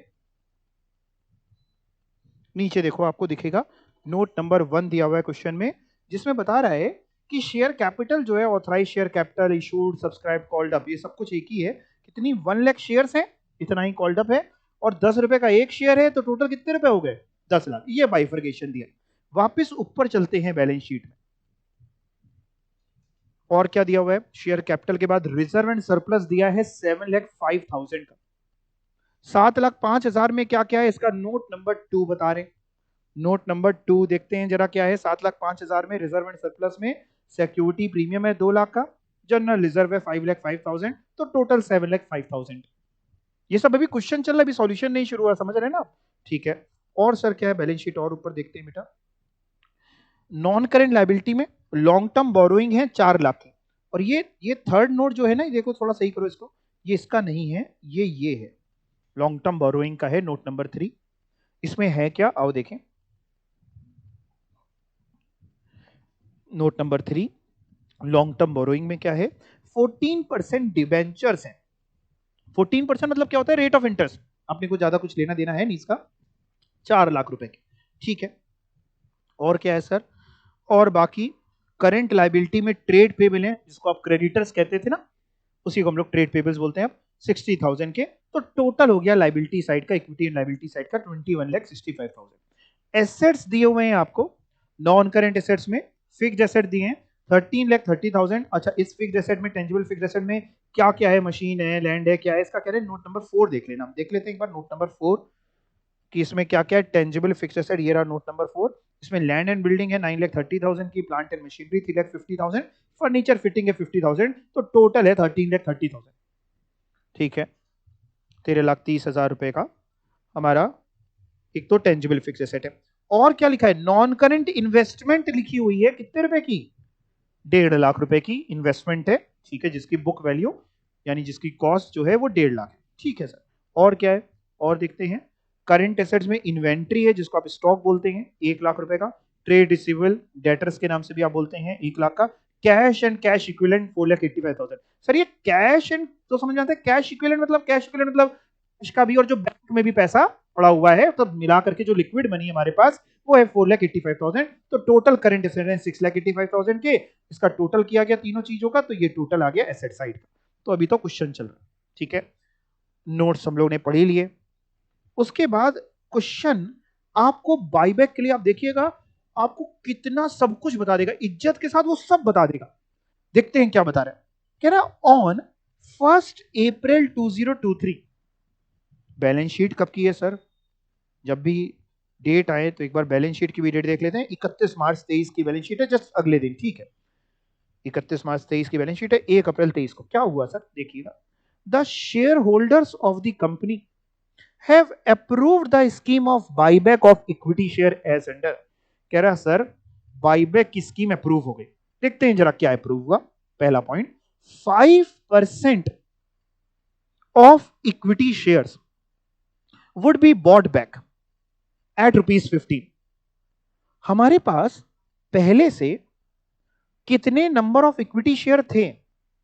यहां दिख रहा है कितने थे? 1 लाख शेयर्स थे, 1 लाख शेयर था। 10 रुपए की नॉमिनल वैल्यू का था, नंबर ऑफ शेयर 1 लाख। क्या पूरे 1 लाख शेयर बाई बैक कर लेंगे? अरे ऐसा थोड़ी ना होता। कितने परसेंट कर रहे हैं? 5%। 1 लाख शेयर्स का कैलकुलेटर निकाल लीजिए, 5% निकालें, 5,000 शेयर। 1 लाख शेयर आप चेक कर लीजिए, कोई दिक्कत नहीं। 1 लाख शेयर का 5%, 5,000 शेयर। हम 5,000 शेयर आज बाई बैक कर रहे हैं। आप समझे 5% का मतलब? समझे इसका मतलब ये हुआ कि हम 1 लाख शेयर्स का 5% यानी 5,000 शेयर्स बाई बैक कर रहे हैं। और वो भी बेटा कितने पे बाई बैक कर रहे हैं? 15 पे। 10 रुपए की नॉमिनल वैल्यू वाला शेयर है, लेकिन खरीद कितने पे रही कंपनी? 15। यानी अगर जरा 5,000 शेयर इंटू 15 करना, कितना? 75,000। तो यानी आज कंपनी जो पे करके आएगी 75,000। अब वो जो एंट्री नहीं करते हो, अभी लिखेंगे नहीं, अभी तो सीक्वेंस से ही चलेंगे, लेकिन मेरे दिमाग में बनाते रहते हैं। Equity share holder to bank, वो 75,000 से होगी। अच्छा, इसमें कोई बच्चा ये बता सकता है कि 75,000 में कितने रुपए की नॉमिनल वैल्यू है और कितने का प्रीमियम है? क्या कोई बच्चा ये बता पाएगा? भाई 5,000 शेयर है, नॉमिनल वैल्यू कितनी होगी? 50,000। सब लोग को समझ में आया भाई? 5,000 शेयर्स इंटू 10, 50,000, और 25,000 का प्रीमियम। 5,000 शेयर इंटू 5 रुपए के प्रीमियम पे खरीद रही कंपनी, 25,000 का प्रीमियम पे खरीद रही, ठीक है जी। और देखते हैं और क्या बोल रहा है सर। और क्वेश्चन क्या बोल रहा है? 12% debentures, 12% means rate of interest, nothing else, इसका और कोई काम नहीं है। 12% debentures to be issued for ₹10,000, 10,000 रुपए का हम फ्रेश इशू कर रहे हैं डिबेंचर का, टू फाइनेंस फॉर बाईबैक, ताकि बाईबैक के लिए पैसा आ जाए, ठीक है sir. And balance from the general reserve में be utilise for this purpose. Question बोलने की कोशिश कर रहा है, कह रहा है साहब 10,000 की नॉमिनल वैल्यू का तो हम डिबेंचर इशू कर रहे हैं, और बचा हुआ आप कहां से यूज कर लेना? जनरल रिजर्व से। मतलब एक जो इक्वेशन आपको सिखाई थी, यहां शॉर्ट में लिख रहा हूं, नॉमिनल वैल्यू ऑफ बाईबैक, आप समझ गए ना, नॉमिनल शॉर्ट में लिखा nominal value shares to be buyback is equal to transfer to CRR, short में लिख दिया ट्रांसफर फ्रॉम फ्री रिजर्व और security premium to CRR plus nominal value of fresh issue. इसमें क्या क्या पता है आप, जो मैं पूछूं आप बता पाओगे क्या? आप ये बता पाओगे कितनी नॉमिनल वैल्यू की हम बाईबैक कर रहे हैं? बताओ 50,000 की 75,000? 50,000 नॉमिनल वैल्यू, तो बिल्कुल ठीक आप कह रहे हो, ज्यादातर सभी बच्चे सही हैं। 50,000 इज इक्वल टू हम कितनी नॉमिनल वैल्यू का फ्रेश इशू कर रहे हैं ये बताओ। ये सेकंड लाइन बोल रहा है 12% डिबेंचर इशू कर रहे हैं 10,000 रुपए के, यानी 10,000 रुपए का फ्रेश इशू कर रहे हैं। हमको बस इतना बता दो सीआरआर कितने रुपए का बनाना पड़ेगा? 40,000 का। आप समझ लो सारी चीजें पहले निकलती आ रही हैं, फिर एंट्री खटाखट एंट्री होती जाएगी, और सीआरआर जब बनाएंगे तब एंट्री क्या करेंगे, कहां से बनाना है? क्वेश्चन ने क्या बोला, क्वेश्चन ने बोला कहां से बनाइएगा? जनरल रिजर्व, यानी सीआरआर बनाने की एंट्री हम क्या करेंगे? General reserve debit to CRR. अभी नहीं करेंगे लाइन से, हम तो लाइन से करेंगे, अभी तो दिमाग में बिठा लो। और सर क्या है, बताओ बताओ बताओ बेटा। कह रहे सर जो प्रीमियम पे किया on buyback of shares, company ने जब बाईबैक किया तो कंपनी ने 15 रुपए पे बाईबैक किया है, यानी 5 रुपए के प्रीमियम पे। कंपनी के लिए फायदा है कि नुकसान है? नुकसान है। इस प्रीमियम को कहां से राइट ऑफ करेंगे? मतलब जैसे आपको एंट्री सिखाई थी, एक तो खरीदने की एंट्री थी, equity share holder to bank 75,000 से, वो तो होगी। फिर जब कैंसिल करेंगे तो कैंसिल करने के लिए इक्विटी शेयर कैपिटल डेबिट करेंगे नॉमिनल वैल्यू से 50,000 से, टू इक्विटी शेयर होल्डर, एक लाइन छोड़ करके टू इक्विटी शेयर होल्डर 75,000 से, तो डेबिट क्या होगा? नुकसान। अब नुकसान में आपको लिखवाया तो मैंने कॉपी में कि उसके लिए हम जनरल रिजर्व भी यूज कर सकते हैं, पीएनएल भी यूज कर सकते हैं, सिक्योरिटी प्रीमियम भी यूज कर सकते हैं इस 25,000 के नुकसान के लिए। बट क्वेश्चन जो बता रहा है, तो हमने आपसे ना क्वेश्चन से बताया, क्वेश्चन बता रहे हैं क्या बता रहे हैं, प्रीमियम जो हमने पे किया बाई बैक ऑफ शेयर, उसको कहां से मेट करेंगे? सिक्योरिटी प्रीमियम से। यानी जब हम कैंसिल करेंगे तो हम क्या डेबिट करेंगे? सिक्योरिटी प्रीमियम डेबिट करेंगे। मतलब equity share capital debit 50,000, security premium debit 25,000, तो इक्विटी शेयर होल्डर 75,000। अब समझ रहे, मैंने आपसे कहा बाईबैक इतना खूबसूरत चीज होती है क्वेश्चंस करते समय कि क्वेश्चन सब बता देता है। बस इसके कॉन्सेप्ट क्लियर होंगे, मजे मजे में सारा क्वेश्चन हो जाएगा। 2-4 बार आप कर लेंगे तो गाने चला के भी आप क्वेश्चन करेंगे तो गलत नहीं होगा। और बता रहे साहब इन्वेस्टमेंट बेच दी है। कितने की बेच दी? 2,75,000 की। जरा बैलेंस शीट में देख के आओ इन्वेस्टमेंट थी कितने की। एसेट साइड दिखाई देगी, कितने की इन्वेस्टमेंट थी? 1.5 लाख की। कोई बच्चा ये बता सकता है 1.5 लाख की इन्वेस्टमेंट 2 लाख अगर 25,000 2,75,000 पे बिकी है तो प्रॉफिट हुआ है कि लॉस हुआ है? प्रॉफिट हुआ है। कितने का? जरा डिफरेंस निकालो, 2,75,000 माइनस 1.5 लाख, 1,25,000 का। करना क्या है एग्जाम में, ये भी पढ़ना, pass general entry to record the transaction, हम लोग को आती है, भी करेंगे। एंड प्रिपेयर करनी है balance sheet of the company. Sir balance sheet तो बनी हुई दी हुई है। नहीं, कौन सी पूछ रहा है? एक तो दी है, दूसरी कौन सी पूछ रहा है? Balance sheet of the company immediately after buyback. आपको मैं ये भी बड़े आसान तरीके से सिखा दूंगा कैसे बैलेंस शीट बनती है।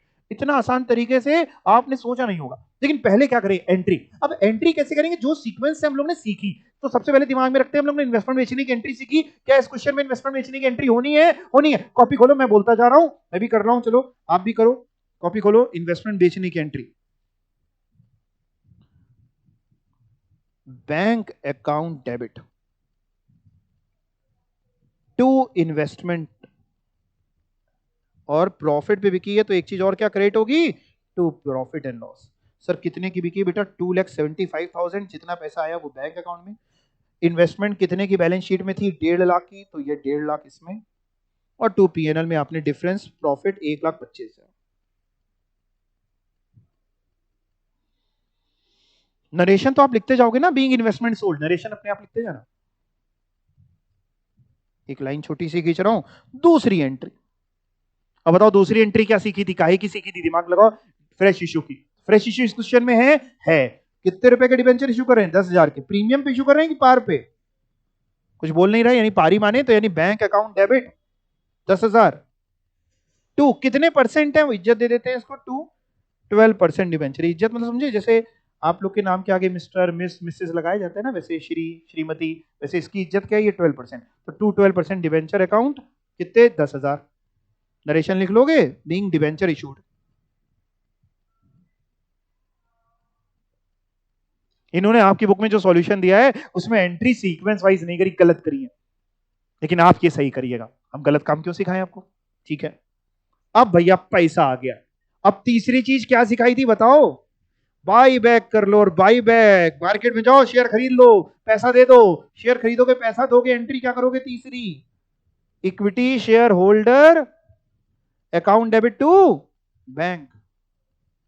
कितने रुपए से करोगे ये, जितना पे करके आए भाई। आप 5,000 शेयर खरीद रहे हो और 15 रुपए पे करके आ रहे हो, मल्टीप्लाई करके कितना आ रहा है ये 75,000। ये हम लोग ने निकाला ना, ऊपर निकाला, ये निकाला देखो 75,000। आपने ये निकाला कि 5,000 शेयर बाई बैक कर रहे हैं 15 के हिसाब से, तो 75,000।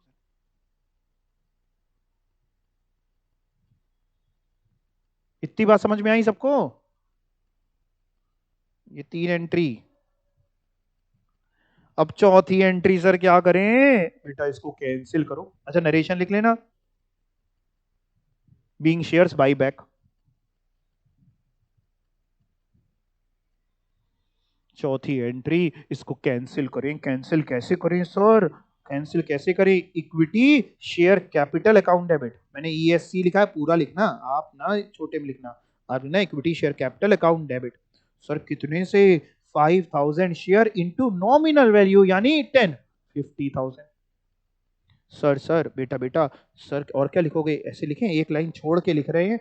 एक लाइन छोड़ के मैंने लिखा to equity share holder. Sir क्यों छोड़ी एक लाइन, आपको पता है क्यों छोड़ी, क्यों छोड़ी है, क्योंकि ऊपर भी कुछ आएगा। ये कितने से होगा सर, ये तो बेटा 75,000 से होगा। 5,000 शेयर इंटू जितने का खरीदा, 15 में खरीदा, तो सर 5 रुपए कहाँ डेबिट होंगे। क्वेश्चन ने बोला था क्या यूज करने को, क्वेश्चन ने सिक्योरिटीज प्रीमियम बोला था। ये लाइन बिल्कुल ठीक आप कह रहे हैं, ये लाइन बोली थी sir, premium paid on buyback of share should be met from security premium, यानी सिक्योरिटी प्रीमियम अकाउंट डेबिट कर दो सर। ठीक है बेटा, सिक्योरिटीज प्रीमियम डेबिट हो जाएगा। कितने से, 5,000 शेयर इंटू 5 रुपए का प्रीमियम यानी 25,000 रुपए।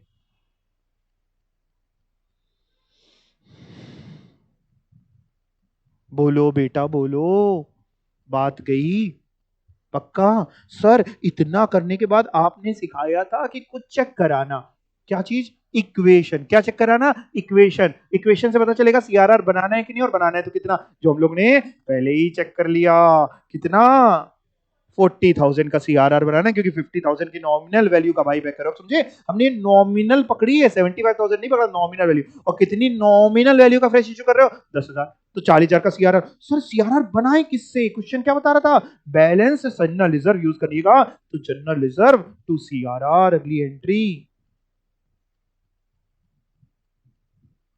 सीआरआर आप पूरा लिखना, कैपिटल रिडेम्पशन रिजर्व। कितने से सर, 40,000 से बेटा, 40,000, 40,000। एंट्री की नरेशन क्या हो जाएगी, बीइंग सीआरआर क्रिएटेड या being general reserve transfer to CRR, कुछ भी। और चौथी एंट्री में क्या नरेशन लिखोगे, पांचवी की तो नरेशन हो गई, चौथी एंट्री की नरेशन क्या होगी, बीइंग शेयर कैंसिल। ठीक है चलेगा, हाँ ठीक है ठीक है। सर और आपने सिखाया था, हमने क्या सिखाया था कि 100 में 99% क्वेश्चन में कुछ नहीं दिया होता, वो इसमें भी नहीं दिया है। बाईबैक एक्सपेंसेस कहीं दिए नहीं। हो गई क्या एंट्री, खत्म, खत्म हो गई, मुबारक हो, मुबारक हो, बधाई हो, एंट्री हो गई है। नरेशन लिख दो, बीइंग सीआरआर क्रिएटेड, पांचवी वाली एंट्री में नरेशन लिख दो, बीइंग सीआरआर क्रिएटेड।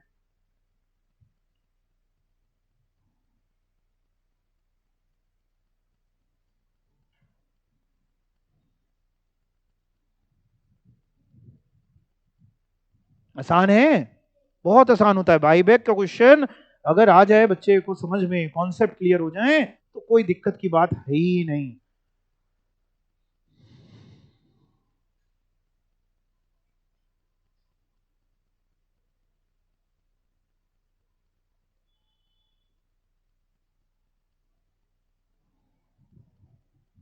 इन्होंने जो एंट्री करी है, इसका सीक्वेंस, अगर मैं इस पे भी आपको नंबरिंग सही करवा दूं, तो वैसे तो आपने कॉपी में नोट कर ली है, तो इनकी नंबरिंग, ये पहली एंट्री होनी चाहिए इन्वेस्टमेंट बेचने की, ये दूसरी होनी चाहिए डिबेंचर इशू करने की, सबसे आखिरी में जो इन्होंने करी हुई है ये दूसरी होनी चाहिए, ये तीसरी एंट्री होनी चाहिए, ये चौथी, और ये पांचवी। ठीक है, लेकिन क्वेश्चन अभी खत्म नहीं हुआ मेरे दोस्त। तो क्वेश्चन ने कहा pass journal entry to record the above transaction, ये तो कर लिया। और क्या पूछ गया? Prepare balance sheet of the company immediately after buyback.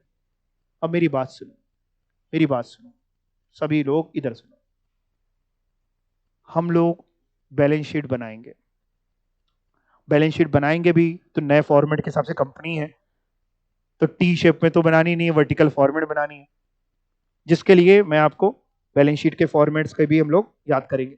पर सबसे अच्छी बात क्या होती है, अगर इस तरीके के क्वेश्चन में बैलेंस शीट बनाने को लिए बोल दे तो आप समझिए आपकी लॉटरी लग गई है। सर कैसे बनाएंगे, आफत आ रही है, आप कह रहे लॉटरी लग गई।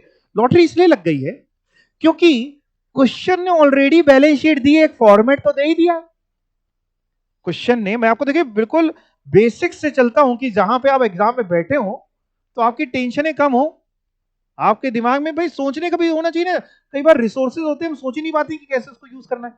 क्वेश्चन ने हमको बैलेंस शीट दी हुई है, हमको यही बनानी है बट अमाउंट चेंज करके। फॉर्मेट तो यही रखना है, अमाउंट चेंज करके। मानते हो कि नहीं? अब सर अमाउंट कितना आएगा, कैसे चेंज होगा, वो कैसे होगा? बड़ा सिंपल है साहब, जनरल एंट्री हमारे साथ है।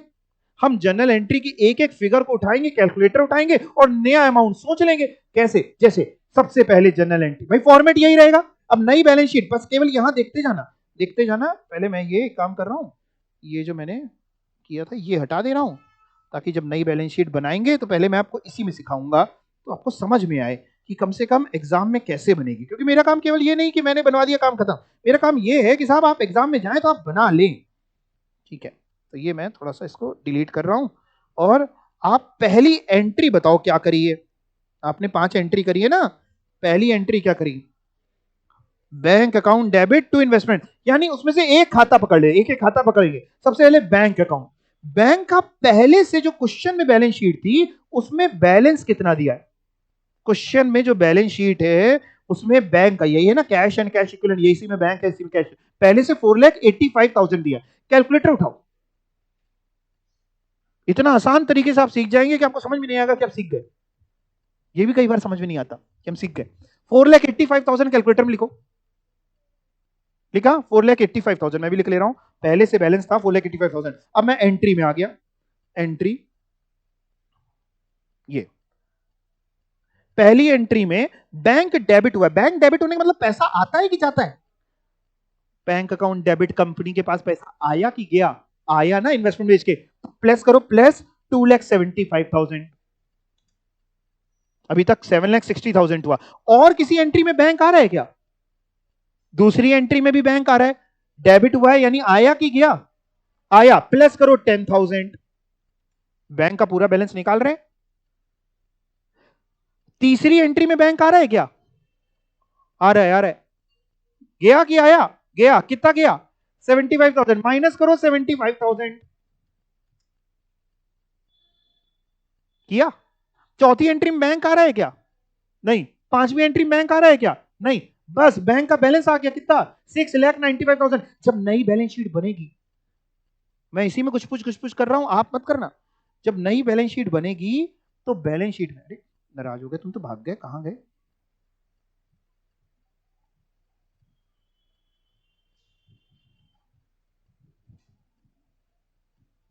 हाँ, कहां चला गया? नई बैलेंस शीट में बताओ कैश का बैलेंस कितना आएगा, कैश एंड कैश इक्विवेलेंट का? 6 लाख। कितना आ रहा है कैलकुलेटर में आपके? 95,000। कहां है क्वेश्चन अपना? Question question question question question question question, ये रहा। यानी बैंक का बैलेंस तो मैं इसी में काट रहा हूं, आप काटना नहीं। मैं तो ये समझा रहा हूं कि जब नई बैलेंस शीट बनाएंगे तो हम कैश एंड कैश इक्विवेलेंट जो डालेंगे वो 4,85,000 नहीं डाल करके कितना डाल देंगे? 6,95,000। समझ रहे हो? उसके बाद पहली एंट्री में और कौन सा खाता यूज हुआ? भाई एक एक करके सारी एंट्रीज चेक करनी पड़ेगी ना। पहली एंट्री में और कौन सा खाता यूज हुआ? To investment. Investment to investment मतलब इन्वेस्टमेंट बिकी है कि और आई है? गई है। और किसी एंट्री में इन्वेस्टमेंट का अकाउंट यूज हुआ है? पांचवा एंट्री में देखो इन्वेस्टमेंट का अकाउंट नहीं। तो इन्वेस्टमेंट 1,50,000 रुपए की बिक गई। पहले से बैलेंस शीट में कितनी आ रही थी? 1,50,000। और अब 1,50,000 की बिक गई। देखो पहले से आ रही थी ना ये 1,50,000, और अब 1,50,000 की बिक गई। तो जब नई बैलेंस शीट बनाओगे तो इन्वेस्टमेंट कितनी लिखोगे? जीरो, मतलब इन्वेस्टमेंट जीरो आएगी। मतलब एक तरीके से नई बैलेंस शीट में हम क्या ऐसा करेंगे, नई बैलेंस शीट में नॉन करेंट इन्वेस्टमेंट लिख के जीरो लिखेंगे, कि लिखेंगे ही नहीं नॉन करेंट इन्वेस्टमेंट? लिखेंगे ही नहीं जब है नहीं। आप समझ रहे हैं? पक्का समझ रहे हैं? सर पहली एंट्री में और क्या हुआ है, और क्या आया आप बताओ, और क्या आया? पहली एंट्री बैंक अकाउंट डेबिट थी, टू इन्वेस्टमेंट, टू क्या था? PNL, to profit and loss, यानी टू पीएनएल, पीएनएल का बैलेंस 1,25,000 का प्रॉफिट था, पीएनएल बढ़ाया, प्रॉफिट एंड लॉस क्रेडिट हुआ यानी बढ़ाया। और किसी एंट्री में पीएनएल क्रेडिट या डेबिट हुआ है क्या? और किसी एंट्री में पीएनएल क्रेडिट या डेबिट हुआ है? नहीं। पहले से बैलेंस शीट में क्या पीएनएल आ रहा था? रिजर्व एंड सरप्लस में देखो, ये रहा रिजर्व एंड सरप्लस, पहले से बैलेंस शीट में पीएनएल आ रहा था? नहीं। तो अब आने लगेगा। अब जब हम रिजर्व एंड सरप्लस नई बैलेंस शीट में बनाएंगे तो यहां पे हम पीएनएल लिखेंगे। कितना पीएनएल है?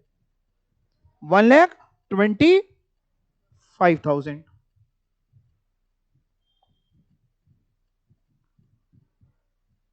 ठीक, पहली एंट्री का तो सर काम हो गया। अब एक बार दूसरी एंट्री उठाते हैं। दूसरी एंट्री में bank account debit to 12% debenture, जिसमें से बैंक का काम कर चुके हो। मैं टिक लगाता जाऊं क्या, जो जो काम हो गया? देखो बैंक का काम सब जगह से कर दिया, तो ये टिक मैं लगा देता हूं ग्रीन पेन से कि इसका काम हो गया है। ठीक है ना, बैंक का काम हो गया, इन्वेस्टमेंट का काम कर लिया, पीएनएल का काम कर लिया। अब दूसरी एंट्री में बैंक अकाउंट डेबिट, बैंक का काम हो गया, टू 12% डिबेंचर। और किसी एंट्री में 12% डिबेंचर तो है नहीं, 12% डिबेंचर और इशू करे हैं 10,000 रुपए के। तो पहले से आपकी बैलेंस शीट में देखिएगा लॉन्ग टर्म बोरोइंग आ रही थी 14% डिबेंचर 4 लाख, ये तो आएगी आएगी। इसके साथ एक और डिबेंचर कौन सा आ जाएगा? हाँ, ये इनर कॉलम में आ जाएगा, जैसे 4 लाख। और इसके साथ 12% डिबेंचर वाले कितने रुपए के? 10,000। यानी आउटर कॉलम में कितना हो जाएगा? 4,10,000। इतना जा रहा है दिमाग में? और जो बैलेंस शीट का फेस है, फेस मतलब ये, यहां पे जब आप नॉन करेंट लायबिलिटी में लॉन्ग टर्म बोरोइंग लिखेंगे तो 4 लाख नहीं लिखेंगे, कितनी लिखेंगे? 4,10,000। Are you getting my point? और चलते हैं सर, यानी एंट्री से सर चलते रहेंगे, बैलेंस शीट टैली हो जाएगी। अरे और क्या, यही तो जादू है, यही जादू है भैया। दूसरा हो गया। तीसरी एंट्री में इक्विटी शेयर होल्डर डेबिट है। इधर देखते जाना, अभी कुछ परेशान ना हो, सब सीखेंगे। तीसरी एंट्री में इक्विटी शेयर होल्डर डेबिट है 75,000 से। और किसी एंट्री में इक्विटी शेयर होल्डर है क्या? चौथी एंट्री में क्रेडिट है डेबिट है? क्रेडिट है। वो डेबिट है 75,000, ये क्रेडिट है 75,000। जीरो, ये बैलेंस शीट में कहीं आएगा नहीं, यानी इसका भी काम सर हो गया। हो गया नहीं हो गया? हो गया पक्का। चौथी एंट्री, चौथी एंट्री में sir equity share capital debit है 50,000 से।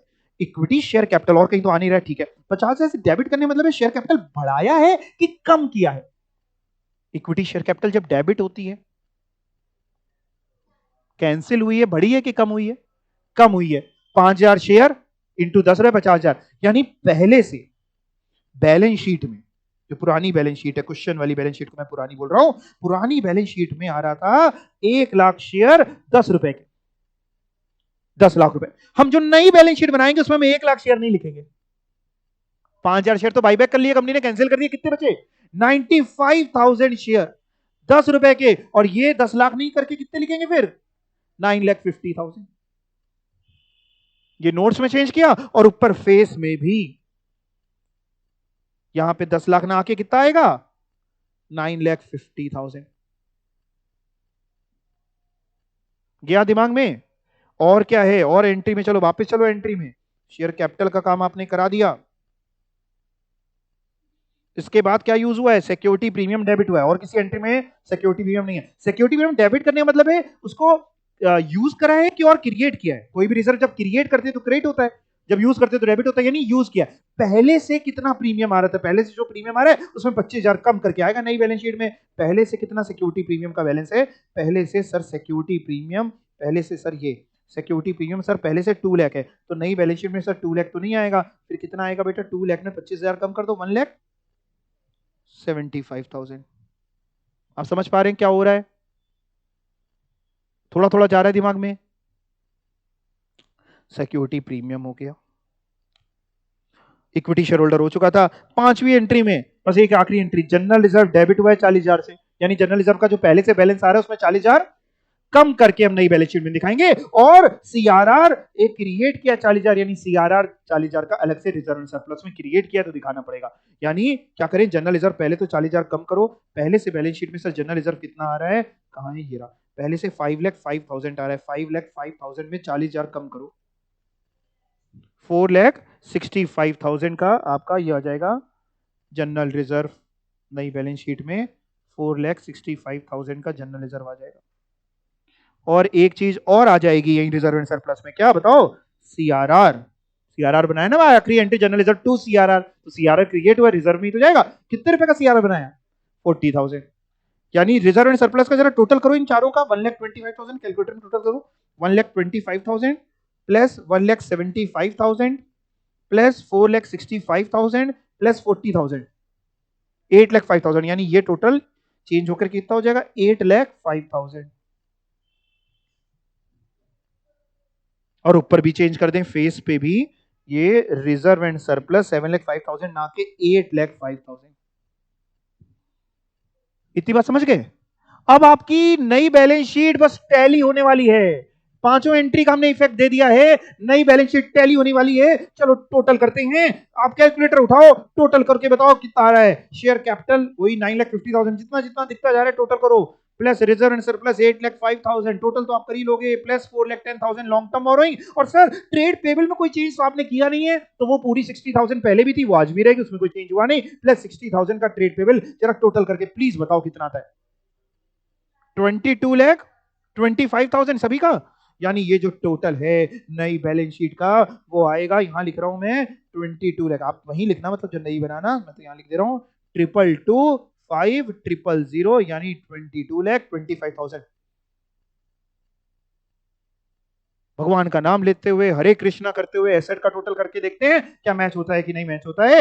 आइए एसेट साइड में, टेंजिबल फिक्स एसेट तो इतने ही रहेंगे 13,30,000 प्लस, अच्छा एक चीज, ये जो करंट एसेट है 1 लाख, इन्वेंट्री यही थी, ट्रेड रिसीवेबल यही थी, कैश का चेंज हुआ तो ये चेंज हो जाएगा ना। जरा इन तीनों का टोटल करो, 1 लाख 1 लाख 2 लाख और 6,95,000 कितना, ये हो जाएगा 8,95,000। चलो हाँ अब टोटल करो, टोटल करो 13,30,000 प्लस वो तो जीरो ही था, वो तो आएगा ही नहीं नई बैलेंस शीट में, 8,95,000 का करंट एसेट, 222,500,000, 22,25,000।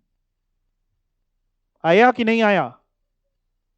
करना क्या है, यानी आसान क्या है, आसान ये है कि अगर क्वेश्चन खुद एक बैलेंस शीट दे रहा है और नई बैलेंस शीट पूछ रहा है आपसे, जनरल एंट्री पूछ रहा है, नई बैलेंस शीट, आप समझिए आपकी किस्मत खुल गई। क्यों, क्योंकि जनरल एंट्री का इफेक्ट देना बस पुरानी बैलेंस शीट में, नई बैलेंस शीट तैयार हो जाएगी।